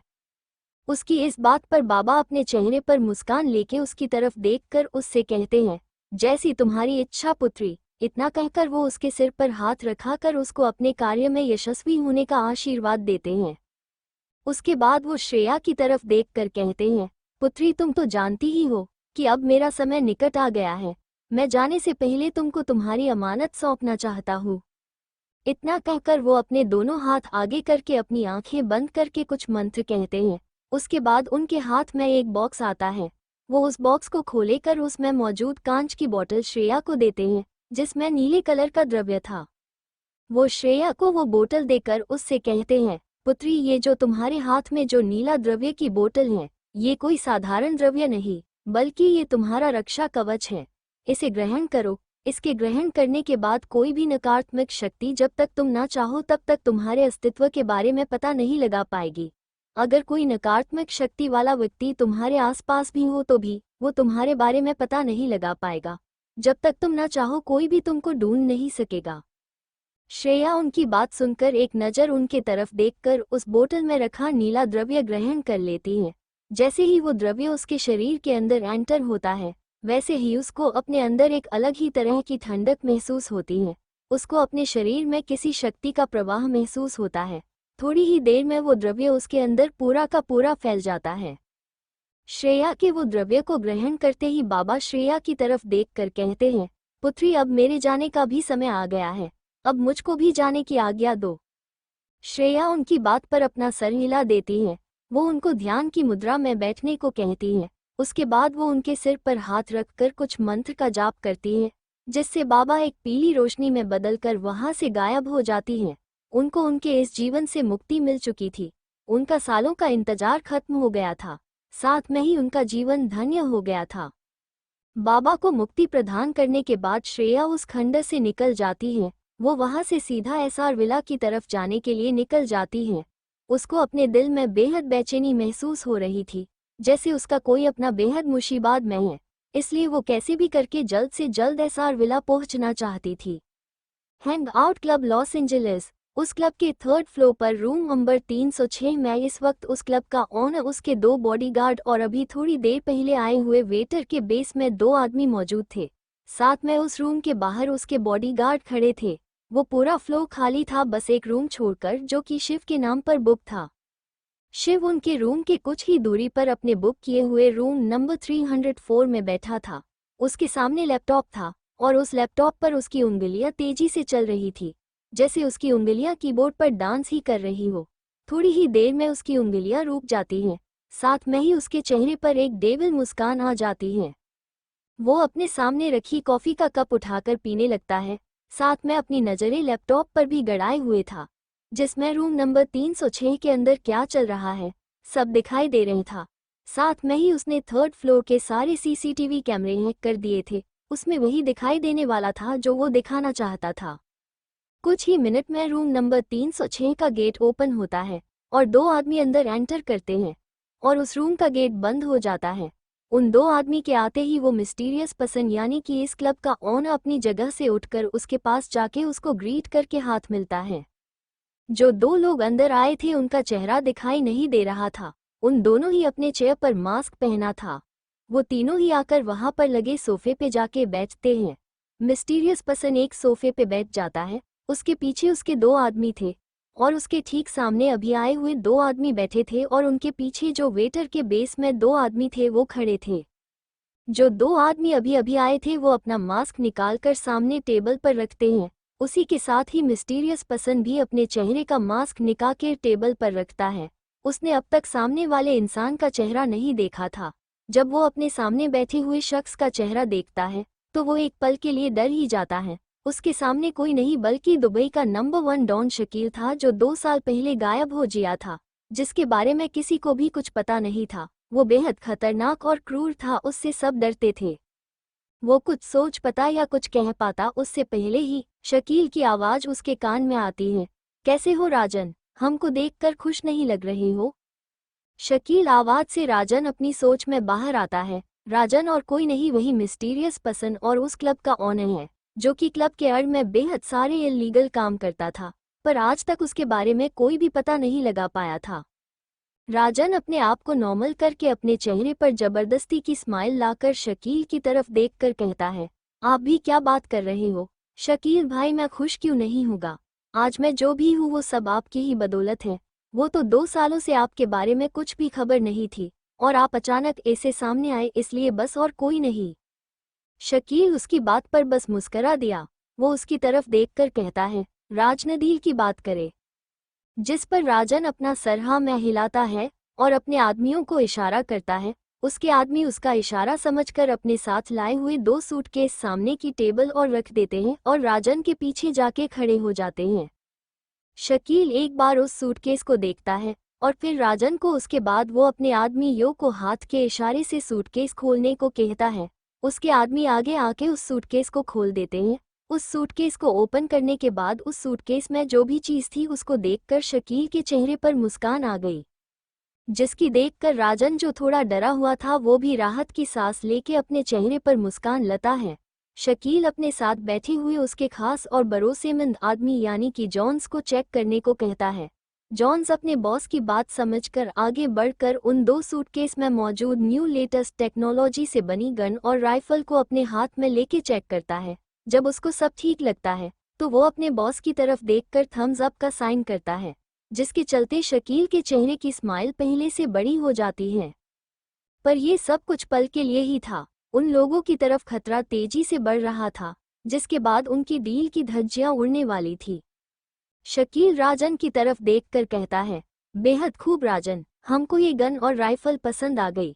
तुम इस काम में लगता है बड़े माहिर हो गए हो। राजन के चेहरे की मुस्कुराहट और बड़ी हो गई। वो कहता है, ऐसा कुछ भी नहीं शकील भाई, ये सब आपकी मेहरबानी से है बस। शकील अपने आदमियों को इशारा करता है। अपने बॉस का इशारा समझकर वेटर का यूनिफॉर्म में आए हुए उसके आदमी अपने साथ लाई हुई 2 सूटकेस सामने टेबल पर रख देते हैं और साइड में जाके खड़े होते हैं। शकील राजन को इशारा करके सूटकेस को खोलने के लिए कहता है। रहन उसका इशारा समझकर उन सूटकेस को खोलकर देखता है। उसमें मौजूद अमेरिकन करेंसी देखकर राजन खुश हो जाता है। इतने सारे पैसे को देखकर उसकी आंखों में चमक आ जाती है। वो उन 2 सूटकेस को बंद करके अपने अफमियों को सौंप देता है। शकील और राजन थोड़ी देर ऐस बड़ी ही किसी बात पर चर्चा करते, उसके बाद वो दोनों ही अपनी डील कंप्लीट क्रेज वहां से जाने के लिए अपनी जगह से उठते हैं। वही दूसरी रूम में यानी कि रूम नंबर 304 में बैठा शिव ये सब अपने लैपटॉप में देख और सुन रहा था। वो ये पर केके को पकड़ने के लिए आया था। उसे खबर मिली थी कि यह पर केके आने वाला है, पर वो जब केके के जगह दूसरे ही आदमियों को देखता है तो उसे लगता है उसको गुमराह किया गया है। पर जब वो उन 2 आदमियों को चेहरा ध्यान से देखता है तो वो शकील को पहचान जाता है और उसको देखकर उसके चेहरे पे अब तक जो भी भाव थे वो बदलकर खतरनाक भाव आ जाते हैं। साथ में उसके चेहरे पर डेविल स्माइल दिखने लगती है। वो कहता है, वाह मन गए तुमको केके, तुम तो बड़े खिलाड़ी निकले। खुद की पहचान छुपाने के लिए कितने चेहरे पहनकर घूम रहे हो, और तो और तुम इतने अच्छे एक्टर हो कि कोई तुमको पहचान भी नहीं पाता। तुम जिस भी इंसान का चेहरा लेते उसके कैरेक्टर में इतना फिट होते कि कौन नकली और कौन असली इसमें अंतर करना ही मुश्किल हो जाए। पर इस बार तुम्हारा पाला मुंह से पड़ा है और तुम्हारी गलती भी बड़ी है। तुम तो शकील यानी कि खुद के बॉस का ही चेहरा लेकर यह पर डील करने आ गए हो, जो को 2 साल पहले ही मारा गया है, जिसके बारे में किसी को भी नहीं पता। तुमने ये बात काफी अच्छी तरह से छुपा ली, बट मुझसे नहीं छुपा सकते। आखिर जिसने उसको मौत के घाट उतारा है उसके सामने तुम ऐसे उसका चेहरा लेके आओगे तो क्या होगा। के अपना चेहरा बदल कर खुद वो डील करने के लिए आया था। ये उसके लिए बेहद जरूरी डील थी, इसलिए वो खुद की जान जोखिम में डालकर आया था। वैसे भी उसको खुद पर बेहद ओवर कॉन्फिडेंस था। शकील के गेट अप पर उसको कोई भी पहचान नहीं पाएगा। यही ओवर कॉन्फिडेंस आज उसकी वोट लगाने वाला था। शिव अपने कान में पहने ब्लूटूथ ऑन करके अपने साथ आई हुई टीम को अलर्ट करके 3rd फ्लोर पर रूम नंबर 306 के पास बुलाता है। वो अपना लैपटॉप बंद करके उसे अपने बैग में डालकर उसको उस कमरे के खिड़की से नीचे फेंकता है और अपने चेहरे पे मास्क और बुलेट प्रूफ जैकेट पहनकर अपने आंखों पर नाइट विजन का गॉगल लगाकर उस रूम से बाहर निकलता है। इस वक्त उसके हाथों नई 2 फुली लोडेड गन थी। अन पर साइलेंसर लगा हुआ था। वो रूम नंबर 304 से बाहर निकलकर रूम नंबर 306 की तरफ बढ़ता है। बाहर खड़े बॉडीगार्ड को वो बड़े ही आसानी से गोली मारता है, जिससे उन लोगों की वहीं पर डेथ हो जाती है। उसके गन में साइलेंसर लगने के कारण किसी को भी गोली चलने की आवाज नहीं आई। उसने उन सारे बॉडीगार्ड को मार दिया था। तब तक उसकी टीम भी वहां पर पहुंच चुकी थी। वो उनको इशारा करके धीरे धीरे उसके पीछे आने के लिए कहता है। वो सारे भी ट्रेन फाइटर थी। वो बिना किसी आवाज के आगे बढ़कर उस रूम नंबर 306 के आगे जाके खड़े हो जाते हैं। कुछ ही सेकंड में उस रूम को डोर ओपन होता है। उसमें से पहले 2 बॉडीगार्ड बाहर आते हैं। वो जैसे ही बाहर आकर बाहर की कंडीशन समझने की कोशिश कर रहे थे, तभी उनके सिर के बीचों बीच गोली आकर लगी और वो लोग वहीं पर मर गए। ये गोली किसी और ने नहीं बल्कि शिव ने चलाई थी। शिव ने उनके 4 बॉडीगार्ड जो इस वक्त कमरे में थे उनको मौत से दी थी। रूम से बाहर आ रहे रहन, शकील और जॉन्स इस बात से डर गए। वो कुछ करते उससे पहले ही शिव की टीम ने उनके ऊपर गन तान दी थी। कोई कुछ करता उससे पहले ही शिव की टीम के सामने एक स्मोक का गोला आता। उसमें से स्मोक निकलने लगा जो पूरे उस फ्लोर पर फैल गया, जिससे आगे का कुछ भी दिखाई नहीं दे रहा था। शिव जल्दी से अपनी टीम को नीचे झुकने को कहता है। वहां पर गोलियां की आवाज आने लगती है। शिव ने उस वक्त जो नाइट विजन गॉगल पहना था उसमें से उसे इस स्मोक में भी सब दिख रहा था। उसने उस गॉगल को खुद ही मॉडिफाई किया था जिससे नाइट के साथ स्मोक में भी आगे का देखा जा सके। थोड़ी देर में उस जगह का सारा स्मोक हट गया था। शिव की टीम ने सामने देखा तो उनको सामने दो लाशें दिखी। वो लाशें राजन और जॉन्स की थी। वहां पर के उर्फ शकील का कोई अता पता नहीं था, शायद वो भाग गया था। जब वो लोग अपने बॉस को देखने लगते तो उस जगह पर शिव कहीं भी नजर नहीं आता। वो कुछ सोचते उससे पहले ही उन लोगों ने जो अपने कान में ब्लूटूथ पहना था उसमें से आवाज आ गई, जो कि शिव की थी, जो उनसे कह रहा था, boys clear the all floor, किसी को भी बनक नहीं लगनी चाहिए। वहां पर क्या हुआ है? सारी लाशें ठिकाने लगाओ और वहां से जल्दी निकल जाओ। मैं तुम लोगों से जल्दी ही कांटेक्ट करूंगा। इतना कहकर शिव ने ब्लूटूथ ऑफ कर दिया। अपने बॉस की ऑर्डर सुनकर शिव की सारी टीम काम पर लग गई। उन लोगों ने जल्दी ही सारी लाशों को ठिकाने लगाया और उस पूरे फ्लो का पहले जैसे किया। उसको देखकर ऐसा लग ही नहीं रहा था कि थोड़ी देर पहले ये पर गोलीबारी हुई थी।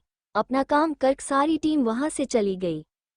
शिव इस वक्त उस क्लब के टॉप फ्लोर पर था। उसके सामने के खड़ा था शकील के बेस में। वो इस वक्त पूरे पसीने से भरा था। उसका ये पहली बार था कि किसी ने उसको पकड़ा था और वो किसी चीज में पहली बार फेल हो गया था। वो जो भी डील करने वाला था वो सारी बर्बाद हो गई थी। शिव ने वो राइफल और गन, साथ में ही पैसे के बैग भी जब्त कर लिए थे। साथ में ही के का वफादार साथी जोन्स भी मारा गया था। के इस वक्त बेहद ही गुस्से में था। वो शिव की तरफ देखकर कहता है, कौन हो तुम? तुमने आज जो भी कुछ किया है वो ठीक नहीं किया। इसका बदला मैं तुमसे लेकर ही रहूंगा। शिव उसकी बात सुनकर स्माइल करने लगा। उसने उससे कुछ भी नहीं कहा, वो बस उसको शांति से गुर रहा था। उसके गुरने से के को अपनी रीढ़ की हाड़ी में ठंडक महसूस हो रही थी। के खुद को नॉर्मल करके अपने हाथ में मौजूद घड़ी में एक बटन दबा देता है। उसके ये करते हुए शिव ने भी देख लिया था, पर उसने उसको ये सब करने से रोका नहीं, क्योंकि उसको के को अभी पकड़ना नहीं था। वो अपने कदम के की तरफ बढ़ा रहा था। उसका ऑरा इस वक्त बेहद ही खतरनाक और जानलेवा था।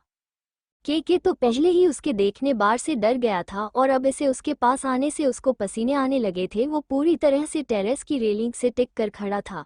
दूसरों को डराने वाला के आज अपने सामने खड़े उससे उम्र में छोटे आदमी से डर रहा था। ये सच में अजीब बात थी। शिव के पास आकर उसके गर्दन में हाथ डालता है। के इसके लिए बिल्कुल भी तैयार नहीं था। एक तो वो पहले से ही टेरेस पर भाग के आने से थक गया था, ऊपर से शिव खतरनाक और उसको डराने पर मजबूर कर रहा था। शिव ने उसके गर्दन पर हाथ डालता उसने अपनी एक उंगली स्ट्रेट की, उसमें एक सुई आ गई। उसने उस सुई को के गर्दन में घुसा दिया। उससे के को किसी चींटी काटने से जितना दर्द होता है वैसा ही दर्द हुआ। वो सुई बेहद ही छोटी थी। के को इस बारे में पता भी नहीं चला। वो शिव के खुद के इतने करीब देखकर ही डर गया था। शिव ने उस सुई को उसके गर्दन में घुसा कर अपना हाथ उसके गर्दन से निकल दिया और अपने दूसरे हाथ में मौजूद गन उसके सिर पर तान दी और के की तरफ देखकर अपने चेहरे पर डेविल स्माइल लाकर उससे कहता है, के तो डर गया, वो भी इतनी जल्दी। इसका मतलब तुमको भी मरने से डर लगता है। Not bad, not bad. Shiv का बस इतना ही कहना था कि के उसकी तरफ हैरानी से देखता है। उसकी हैरानी बारी नज़र को देखकर शिव कहता है, क्या हुआ? तुम यही सोच रहे हो ना मुझे तुम्हारे बारे में कैसे पता चला? तुमने तो शकील का इतने अच्छे से गेटअप लिया हुआ है ना? के हाँ, मैं अपना सिर हिला देता है, पर शिव उसको कुछ नहीं बताता। आसमान में हेलीकॉप्टर की आवाज आने लगती है, जिसे सुन के के चेहरे पर स्माइल आती है, पर उसे वो आसानी से छुपा लेता है। शिव भी वो स्माइल देख लेता है पर उससे कुछ नहीं कहता, बल्कि उसको ऐसा दिखता है कि वो उसके सवाल का जवाब देने वाला है। वो उसे 4 कदम की दूरी पर खड़ा हो जाता है। के शिव की तरफ देखता है। इस वक्त उसके चेहरे पर डर का कोई निशान नहीं था। वो मुस्कराते हुए शिव की तरफ देख रहा था। हेलीकॉप्टर की आवाज पास से सुनाई देती है, जो कि उस क्लब के ऊपर घूम रहा था, जिससे वहां पर तेज हवाएं चल रही थी।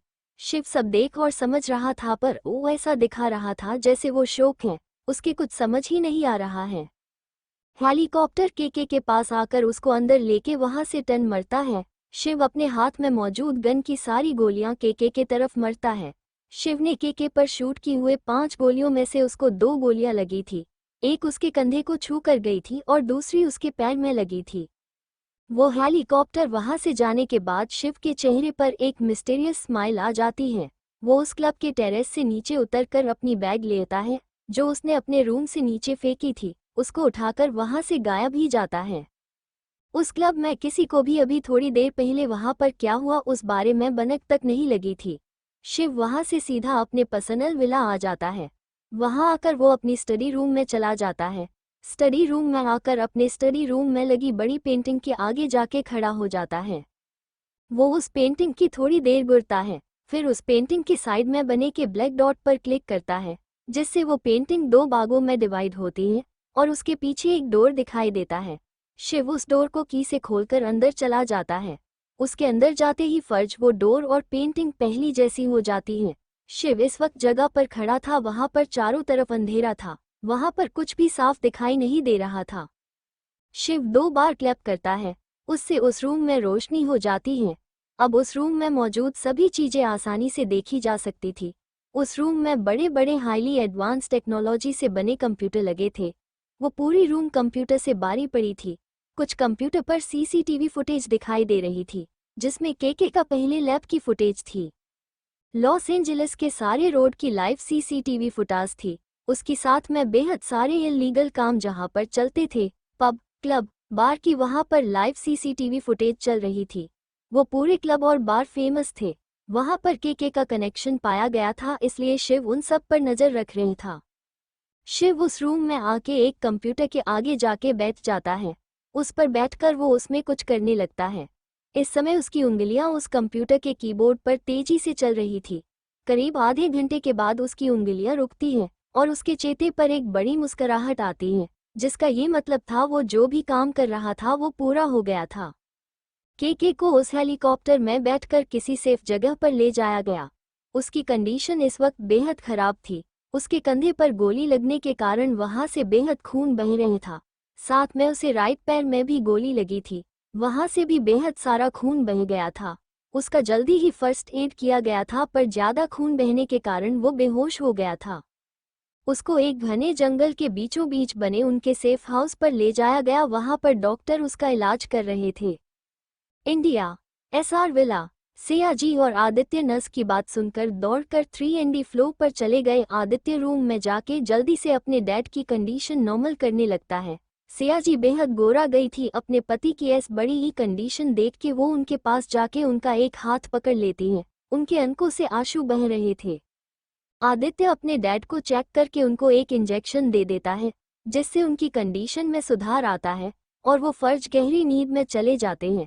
सियाजी उसकी तरफ देखती है तो वो उनसे कहता है, मॉम डैड जल्दी ही होश में आने वाले हैं। ये उनकी होश में आने के संकेत हैं। आप बिल्कुल भी चिंता मत करो। वो उनके पास जाके उनके आंखों के आंसू साफ करता है। उनसे कहता है, मॉम चलो डैड को आराम करने दो। मैंने उनको जो इंजेक्शन दिया उसके असर से वो गहरी नींद में सो गए हैं। शायद उनको कल सुबह तक होश आ जाएगा। आप चलो मेरे साथ बाहर, मुझे आपको कुछ बताना है। आदित्य और सियाजी उस रूम से बाहर चले जाते हैं। आदित्य उनको उनके स्टडी रूम में लेके जाता है।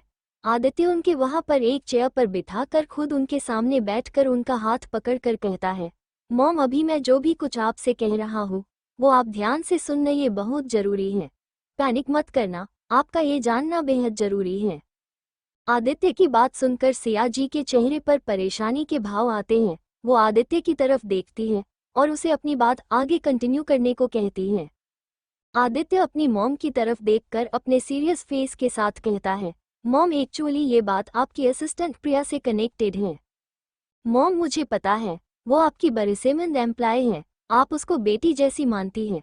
पर मॉम उसके इंटेंशन आपके लिए और हमारी कंपनी के लिए सही नहीं है। वो किसी गलत इंटेंशन के साथ आपके साथ काम कर रही है। और आज अभी वो जो भी पेपर आपसे साइन करने वाली थी उसमें उसने ये पेपर भी डाले थे जिसमें आप अपने नाम के शेयर उसके नाम पर कर रही हो। अगर सही टाइम पर मैं आपको रोकता नहीं तो वो अपने काम में सफल हो गई होती। मॉम मैंने उसके बारे में पता लगाने के लिए कहा था। जैसे ही मुझे उस पर शक हुआ था, मैं कोई भी रिस्क नहीं लेना चाहता था। ऊपर से वो आपके साथ ज्यादा रहती थी और मैं अब आपको या किसी को भी खोना नहीं चाहता। उसकी कुछ मिस्टीरियस आइडेंटिटी है जो अब तक हमको पता नहीं लग पाई है। आखिर उसका मकसद क्या है? सिया जी तो बस प्रिया के बारे में ये सब सुनकर और साथ में ही आदित्य ने उनको दिखाए हुए शेयर ट्रांसफर के पेपर देखकर ही शोक में चली गई थी। उन पेपर में साफ साफ प्रिया का नाम दिख रहा था, जिसके नाम पर वो शेयर ट्रांसफर होने वाले थे। उन्हें समझ ही नहीं आ रहा था वो कब किस पर भरोसा करे। जिस लड़की को उनने अपनी बेटी की तरह ट्रीट किया वही उनके पीठ पीछे खंजीर गोप रही थी। अगर आज आदित्य उनको सही टाइम पर नहीं रोकता तो क्या होता, ये सोचकर ही वो घबरा जाती है। आदित्य अपनी मॉम को जब ऐसे घबराता देखता है तो वो उनको गले लगाकर धीर देता है। मॉम डोंट पैनिक, अब भी कुछ बिगड़ा नहीं है। हमको उसके बारे में पता लग चुका है, बस अब हमको उसके ऊपर नज़र रखनी है। और आप अभी कुछ दिनों के लिए उसको किसी दूसरे काम में बिजी कर दो, विला पर मत आने देना। तब तक मैं उसकी पूरी इन्फॉर्मेशन निकलता हूँ और आप ज़्यादा टेंशन मत लो, मैं सब संभल लूँगा। बस इस बारे में आपको बताना जरूरी था, आपको इसलिए बताया। आप ऐसा परेशान होगी तो कैसा चलेगा। डैड को भी कभी भी होश आ सकता है, आपको उनको भी संभलना है और हमारी गुड़िया भी आने वाली है, उसको भी आपको ही सब समझना है। आप समझ रही हैं ना मैं क्या कह रहा हूँ। सिया जी आदित्य की बात सुनकर हाँ मैं अपना सिर हिलाती हैं। वो उसके सिर पर हाथ रखकर कहती हैं, मुझे पता है मेरा बेटा सब संभल लेगा, मैं ठीक हूँ, अब मैं कोई टेंशन नहीं लूंगी। ओक, मैं रोहित को कॉल करके प्रिया को दूसरे प्रोजेक्ट पे काम करने के लिए अपॉइंट करने के लिए कहती हूँ। आदित्य अपना सिर हाँ में हिलाता है तो सिया जी अपना फ़ोन निकल कर रोहित यानी कि उनको सेक्रेटरी को कॉल करके प्रिया को दूसरे प्रोजेक्ट पर शिफ्ट कर देती हैं। आदित्य भी अपने आदमियों को प्रिया के पीछे लगा देता है, उस पर छुपकर नज़र रखने के लिए। उसी के साथ वो मेहरा इंडस्ट्री में भी अपने जासूस छोड़ देता है। कंपनी के अंदर कौन अगर गद्दारी कर रहा है तो उसे आसानी से पकड़ा जाए। श्रेया की कार एसआर विला के आगे आकर रुकती है।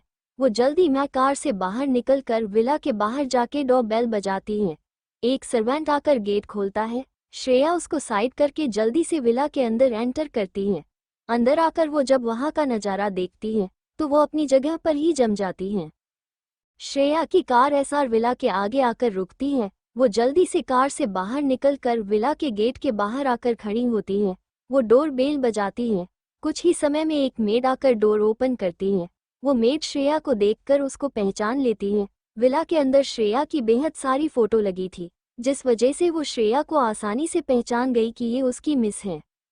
श्रेया उसमें पर ज़्यादा ध्यान न देते हुए डोर ओपन होते ही जल्दी से अंदर चली जाती है। वो अंदर जाकर देखती है तो उसको हॉल में आदित्य अपनी मॉम से उनके हाथ में मौजूद पेपर छीनते हुए नजर आता है, जिससे उसके चेहरे के एक्सप्रेशन बदल जाते हैं। उसके चेहरे पर गुस्सा दिखने लगता है। उसको लगता है आदित्य उसकी मॉम को परेशान कर रहा है। इस वक्त आदित्य और सिया जी की नज़र श्रेया पर नहीं पड़ती। श्रेया जल्दी से आगे जाके आदित्य का हाथ पकड़कर उसको सिया जी से अलग करती है। वो इसको एक धक्का देती है, जिससे आदित्य हॉल में लगे सोफे पे मूंग के बाल गिर जाता है। सोफे पे गिरने के कारण उसको ज़्यादा चोट नहीं लगती। ये सब इतना जल्दी हुआ कि किसी को भी कुछ समझने का मौका ही नहीं मिला। श्रेया आदित्य को अपने मॉम से दूर करके उनके गले लग जाती है। आदित्य किसी को उसको यूं धक्का देकर गिराने से बेहद गुस्सा आता है। वो सोफे से खड़े होकर पीछे मुड़कर देखता है, तभी उसको कोई लड़की अपनी मॉम के गले लगी हुई दिखती है। श्रेया की पीठ आदित्य की तरफ थी, इसलिए वो उसको पहचान नहीं पता। सिया जी श्रेया के खुद के गले लगते ही पहचान गई थी कि उनकी बेटी आ गई है। उनके चीते पर मुस्कान आ जाती है। वो भी उसको को कस के हक करती है। वो उससे कुछ कहती उससे पहले ही आदित्य की आवाज़ उनके कानों में आती है, ये हुआ यू, तुम्हारी हिम्मत कैसे हुई मुझे धक्का देने की, और तुम हमारे घर में क्या कर रही हो। वो आगे कुछ कहता उससे पहले ही श्रेया जो अपने मॉम को गले लगाई थी, वो उसकी तरफ पलटकर उसको गुस्से से देखने लगती है। आदित्य जब श्रेया का चेहरा देखता है तो उसका गुस्सा पल भर में गायब हो जाता है। उसके चेहरे पर मुस्कान आ जाती है। श्रेया आदित्य की तरफ देखकर अपनी गुस्से बारी आवाज के साथ कहती है, तुम मेरे घर में खड़े होकर मुझे ही कह रही हो कि मैं कौन हूँ, और तुम्हारी हिम्मत कैसी हुई मेरे मॉम को परेशान करने की, तुम उनके हाथ से पेपर क्यों छीन रहे थे। आदित्य श्रेया की गुस्से बारी आवाज से होश में आ जाता है। वो अपनी प्यारी गुड़िया के गुस्से से फूले हुए गाल देखकर मुस्करा देता है। उसे श्रेया इस वक्त गुस्से से फूले हुए लाल गालों के साथ बेहद प्यारी लग रही थी। श्रेया जब अपने सामने खड़े इंसान को अपनी बायों का जवाब न देता देख उसको खुद पर हंस देख और भी गुस्सा हो जाती है। गुस्से के कारण उसके गाल और लाल हो जाते हैं। साथ में नाक भी। वो इस वक्त बेहद क्यूट लग रही थी। वो आदित्य की तरफ देखकर कहती है, यू मिस्टर, तुम पागल हो क्या? मैंने ऐसा कौन सा जोक मारा जो तुम पागलों की तरह हंस रहे हो? मैंने तुमसे कुछ पूछा है, उसका जवाब दो। और ये अपने दांत दिखाना बंद कर दो, यहाँ पर क्लोज अप की एड नहीं चल रही है। आदित्य जो इतनी देर से स्माइल कर रहा था वो श्रेया की बात सुनकर हंसना बंद कर देता है। श्रेया की तरफ देखकर अपने मासूम एक्सप्रेशन के साथ कहता है, तुमने कोई जोक नहीं माता, मैं तो इसलिए स्माइल कर रहा हूँ। तुम गुस्से में अपने फुलके हुए लाल गाल और नाक के साथ बेहद क्यूट लग रही हो, इसलिए मेरे चेहरे पर तुमको देखकर अपने आप स्माइल आ गई। मैं कोई पागल नहीं हूँ। श्रेया तो आदित्य के कहने पर कि वो गुस्से से अपने फूले हुए लाल गाल और लाल नाक के साथ क्यूट लग रही है, बीहू अपने गालों पर हाथ रख देती है। वो आदित्य की तरफ देखकर उससे कुछ कहने ही वाली थी कि तभी आदित्य की आवाज उसके कान में पड़ती है।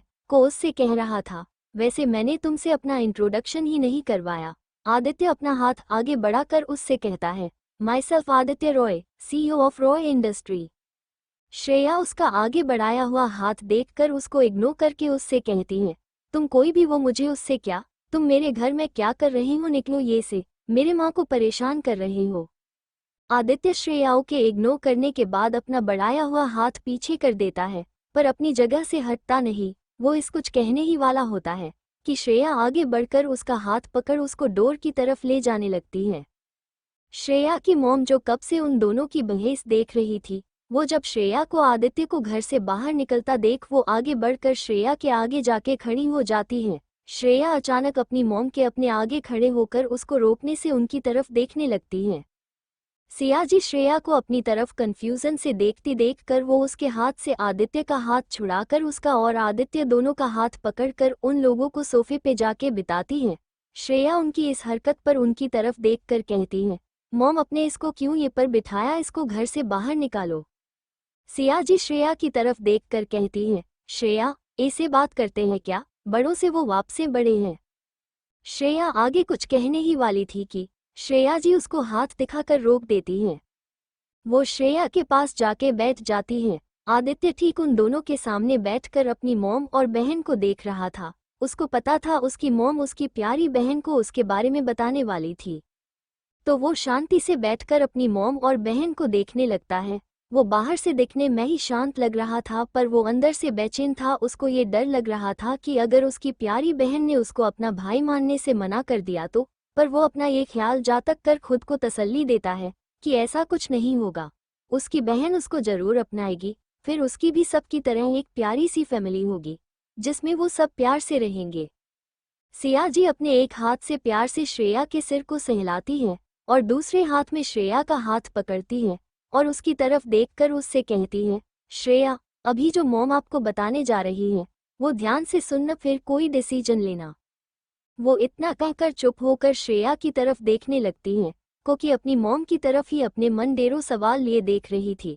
श्रेया अब तक ये बात तो समझ चुकी थी कि उसकी मॉम उससे कुछ इम्पोर्टेंट बात करने वाली थी, जो कि सामने बैठे इंसान से जुड़ी थी और शायद उस आदमी से भी जिसे उसने अपने आंखों के सामने उस दृश्य में देखा था। सिया जी जब श्रेया को अपने ही ख्यालों में गुम देखती है तो वो उसको हिलाती और कहती है, कहाँ खो गई बेटा आप, क्या हुआ? श्रेया अपनी मॉम के ऐसे उसको हिलाने से अपने सोच से बाहर आकर अपनी मॉम की तरफ देखकर कहती है, कुछ नहीं मॉम, आप कुछ कह रही थी, कहो ना, मैं सुन रही हूँ। सिया जी श्रेया के हाथ को अपने हाथ में मजबूती से पकड़कर एक बार आदित्य की तरफ देखती है, जो कि यूनी की तरफ देख रहा था। वो जब अपनी मॉम को अपनी तरफ देखता पाता है तो वो समझ जाता है कि उसकी मॉम नर्वस हो रही है, तो वो अपनी आंखों के इशारे से सब ठीक है, आप चिंता मत करो, सब ठीक हो जाएगा, ऐसा इशारा करता है, जिससे सिया जी को थोड़ा हौसला मिलता है। श्रेया भी ये सब देख चुकी थी, उसको भी कुछ कुछ समझ आ रहा था, पर उसको पक्का कुछ पता नहीं था। वो जब घर में एंटर की थी तब उसने आदित्य का चेहरा अच्छे से देखा नहीं था, पर अभी जब वो उसके सामने था तो वो उसका चेहरा साफ देख सकती थी, जो कि उसको काफी हद तक अपनी मॉम से मिलता जुलता नजर आता है और उसको आदित्य से अपनेपन का एहसास भी हो रहा था। वो ये सब सोच ही रही थी, उसके कान में अपनी मॉम की आवाज आती है जो कि उससे कह रही थी, श्रेया मेरी बच्ची, मेरी बात ध्यान से सुनना, ये जो तुम्हारे सामने बैठा है ना, सिया जी आदित्य की तरफ इशारा करते हुए उससे कहती है, ये कोई मुझे परेशान नहीं कर रहा था। वो तो मैं ही काम कर रही थी ऑफिस का, जिसे वो करने से मना कर रहा था और मुझे आराम करने के लिए कह रहा था। इसलिए ही वो मेरे हाथ से वो डॉक्यूमेंट छीन रहा था। और उसी टाइम पर तुम आ गई और तुमको लगा ये मुझसे बदतमीजी कर रहा है, मुझे परेशान कर रहा है। पर ऐस बड़ी ही कोई बात नहीं। इतना कहकर वो एक गहरी सांस लेके श्रेया की तरफ देखकर कहती है, मुझे तुमको और एक इम्पोर्टेंट बात बतानी जिसका तुमको जानना बेहद जरूरी है। मैंने तुमको इस बारे में कभी कुछ नहीं बताया। तुम बचपन में मुझसे पूछती थी ना मेरे डैड कहाँ है, वो मुझसे मिलने क्यों नहीं आते, और बाकी की लड़कियों को अपनी भाई के साथ देखकर कहती थी ना कि माँ मुझे भी भाई चाहिए, मेरा भाई कहाँ है। पर मैं तुमको डांट कर चुप करा देती थी। और जैसे जैसे तुम बड़ी हो गई तुम सब समझ गई और तुमने मुझसे सवाल करने बंद कर दे दिए। अपनी मॉम की बातें सुनकर श्रेया की आंखों नाम ही गई थी, जिसको उसने बड़ी आसानी से छुपा लिया था। पर ये बात आदित्य की नज़रों से नहीं बच पाई। वो कब से अपनी माँ और बहन की तरफ देखकर उनकी बातें सुन रहा था, और जब अपनी मॉम को और बहन को इमोशनल होते देखा तो उसकी आंखें भी नम हो गई थी। उसने अपनी छोटी बहन को अपने आंखों के आंसू भी बड़ी आसानी से छुपाते हुए देख लिया था। सिया जी अपनी इमोशन को कंट्रोल करके श्रेया की तरफ देखकर उससे कहती है, बेटा आप जानना चाहते हो ना अपने पापा के बारे में, हम आपको आज सब बताएंगे। आपका एक भाई भी है।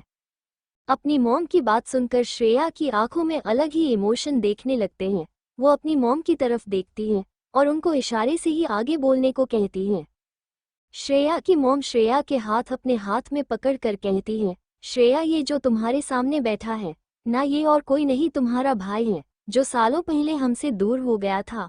और तुम्हारे पापा ऊपर गेस्ट रूम में हैं। वो 2 साल पहले मुझे मिले थे, उनका एक्सीडेंट हो गया था, तब से वो कोमा में है, पर अब जल्द ही उनको भी होश आ जाएगा। श्रेया उनकी बात सुनकर आदित्य की तरफ देखती है, जो कि उसकी तरफ ही प्यार से देख रही था।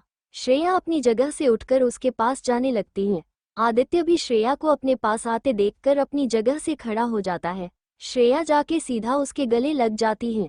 आदित्य भी श्रेया को इसे अपने गले लगाने से खुश होता है, वो भी उसको टाइट हग करता है। सिया जी दूर से ही अपने दोनों बच्चे को गले लगते हुए देखकर खुश होती है। श्रेया आदित्य से अलग होकर कहती है, आप सच में मेरे बड़े भाई हो। वो ये सब आदित्य से कहते समय बेहद मासूम दिख रही थी, जिससे आदित्य को उस पर बहुत प्यार आता है। वो उसके नाक को प्यार से पिंच करते हुए कहता है, हाँ क्या तुमको कोई डाउट है क्या, हम डीएनए टेस्ट भी करवा सकते हैं। आदित्य की बात पर श्रेया कहती है, मुझे डाउट नहीं है, माँ ने कहा है तो आप ही मेरे भाई हो। मॉम कभी गलत नहीं हो सकती हैं, पर मैं आपसे बेहद नाराज हूँ। आप इतने दिन तक कहाँ थे, मुझे आपकी सबसे ज्यादा जरूरत थी तब आप नहीं थे। मैं आपसे बेहद ज्यादा गुस्सा हूँ, अब आपको मुझे मानना पड़ेगा। श्रेया ये सब बिल्कुल किसी छोटी बच्ची की तरह कह रही थी, जिसे देख के सियाजी और आदित्य को उस पर बेहद प्यार आता है। सियाजी जानती थी श्रेया ऐस बड़ी ही है, वो अपनी के सामने ही ऐस बड़ी ही बच्ची बन जाती थी, नहीं तो बेहद ही सीरियस रहती थी। पर उनको अपनी ये वाली श्रेया ही ज्यादा पसंद थी। आदित्य श्रेया की तरफ देखकर कहता है, सॉरी गुड़िया, जब आपको मेरी जरूरत थी तब मैं आपके और मॉम के पास नहीं था, पर अब मैं कभी भी आप लोगों से दूर ही नहीं जाऊंगा। और आपको जी भी शिकायत है वो सारी मैं दूर कर दूंगा। वैसे चलो मैं आपको डैड से मिलता हूँ, वो भी बेहद जल्द ही होश में आ जाएंगे। वो आपको और माँ को अपने सामने देखकर बेहद खुश हो जाएंगे। वो आपको और मॉम को बेहद याद करते थे। इतना कहकर वो चुप हो जाता है, उसकी आंखें नम हो जाती हैं। श्रेया अपने भाई का हाथ थाम लेती है और अपने आंखों से ही सब ठीक हो जाएंगे ऐसा दिलासा दे देती है। पता नहीं आदित्य ने श्रेया की आंखों में ऐसा क्या देख लिया, वो शांत हो गया। अब उसके मन में कोई बोझ या कोई चिंता नहीं थी, उसको एक अलग ही सुकून महसूस हो रहा था। सिया जी आगे आकर आदित्य और श्रेया को हग करके प्यार से उन दोनों के सिर को सहलाती है। वो श्रेया और आदित्य को सोफे पे बिठके खुद उनके सामने बिताती है और श्रेया और आदित्य को कैसे वो सब अलग हुए उस बारे में बताने लगती हैं। आदित्य को इस बारे में थोड़ा बहुत पता था, जितना उसको उसके डैड ने बताया था, पर श्रेया को इस बारे में कुछ भी नहीं पता था। वो दोनों ध्यान से अपनी मॉम की बातें सुनने लगे। Flashback, America. एक बड़े से विला में एक प्रेग्नेंट लेडी सोफे पे बैठी थी। उसके पास ही एक 4 साल का छोटा सा बच्चा खेल रहा था और किचन में एक आदमी कुछ बना रहा था। वो जल्दी ही अपने हाथ में पास्ता की प्लेट लेकर आता है और उस औरत के सामने करता है। जो कि कब से खाने का वेट कर रही थी। जब उसने अपने सामने पास्ता देखा तो उसके मुंह में पानी आ गया। वो जल्दी से प्लेट को अपने हाथ में लेके खाने लगी। वो आदमी उसको प्यार से निहार रहा था। जब उस औरत को अपने ऊपर किसी की नज़रों का एहसास हुआ तो वो उस तरफ देखती है जहाँ पर वो आदमी यानी कि उसका हस्बैंड उसके तरफ ही देख रहा था। वो उसके तरफ पास्ता से भरा हुआ स्पून आगे करती है तो उसका पति न में अपना सिर हिलाकर वो स्पून पकड़ उसके मुंह में डालता है और उसको प्यार से देखकर कहता है, ये मैं खास तुम्हारे और अपनी प्रिंसेस के लिए बनाया है, तुम खाओ। वो लेडी भी मुस्करा कर अपना खाना फिनिश करती है। उसके खाना फिनिश करने के बाद उसका हस्बैंड प्लेट ले जाकर किचन में रखता है और आते समय अपने हाथ में 3 जूस के ग्लास लेके आता है। एक अपनी पत्नी को देता है और दूसरा अपने बेटे को और एक वो खुद उठता है। तीनों अपना जूस खत्म करके एक साथ टाइम स्पेंड करने लगते हैं। वो तीनों एक हैप्पी फैमिली लग रहे थे। वो तीनों और कोई नहीं बल्कि सियाजी, रणविजय रॉय और छोटा आदित्य था। उस वक्त सियाजी 8 मंथ प्रेग्नेंट थी। उनके पेट में श्रेया थी। उन तीनों के दिन ऐसे ही प्यार से बीत रहे थे। कुछ दिन ऐसे ही बीत गए। सियाजी को भी अब 9th मंथ लगा था। घर में उनका बहुत ख्याल रखा जाता था। एक दिन जब सियाजी और आदित्य अकेले ही घर में थे तब अचानक सियाजी पेट में दर्द शुरू हो जाता है। आदित्य अपनी मॉम को जब दर्द में देखता है तो उसके कुछ समझ में नहीं आ रहा था कि वो क्या करे। वो बेहद छोटा था। वो जल्दी से जाग किचन में काम कर रही मेड को भूलकर ले आता है। वो मेड जब आप मैडम को ऐसा दर्द में तड़पता देखती है तो वो समझ जाती है कि उनको लेबर पेन स्टार्ट हो गया है।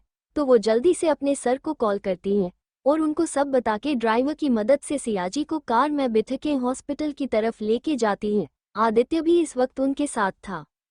सियाजी को जल्दी ही वहां के बड़े हॉस्पिटल में ले जाया गया। उनको सीधा ओटी में ले जाया गया। उनकी हालत बेहद ही खराब हो गई थी। पहले से ही उनकी प्रेगनेंसी में कुछ कॉम्प्लिकेशन थी। इस वजह से उनकी प्रेगनेंसी वैसी भी नॉर्मल नहीं होने वाली थी। जल्दी ही डॉक्टर ने भी अपना काम स्टार्ट किया। सियाजी का सी सेक्शन किया गया जिसमें बच्ची और मां दोनों ही ठीक थे पर सियाजी बेहद ही कमजोर हो गई थी। रणविजय भी हॉस्पिटल में पहुंच गए थे। जब उनको पता चला उनकी बेटी और पत्नी ठीक है तो उनने राहत की सांस ली। बस डॉक्टर ने उनसे ये कहा कि उनको अपनी वाइफ का ज़्यादा ख्याल रखना होगा, वो इस वक्त बेहद कमज़ोर हैं। रणविजय ने उनकी सारी बातें सुन के हाँ में सर हिला दिया और वहां से जहां पर सियाजी को शिफ्ट किया था वहां पर चले गए। रणविजय रॉय जब अपनी वाइफ को बेड पर आराम करते हुए देखते हैं तो वो उनके पास जाके वहां पर लगे एक स्टूल पर बैठ जाते हैं। सियाजी का चेहरा इस वक्त पीला पड़ा हुआ था। रणविजय रॉय उनके माथे पे किस करके उनको थैंक यू कहते हैं। उसके बाद वो उनकी वाइफ के ही बाजू में रखे हुए पालने में अपनी बेटी को देख के वो उसको अपनी गोद में लेते हैं। अपनी बेटी को देखकर उनके चेहरे पर स्माइल आ जाती है। उनके गोद में लेटी है। वो छोटी सी गुड़िया अपने पापा की तरफ देखकर स्माइल करने लगती है, जिसे देख रणविजय रॉय के चेहरे पर भी अपने आप स्माइल आ जाती है।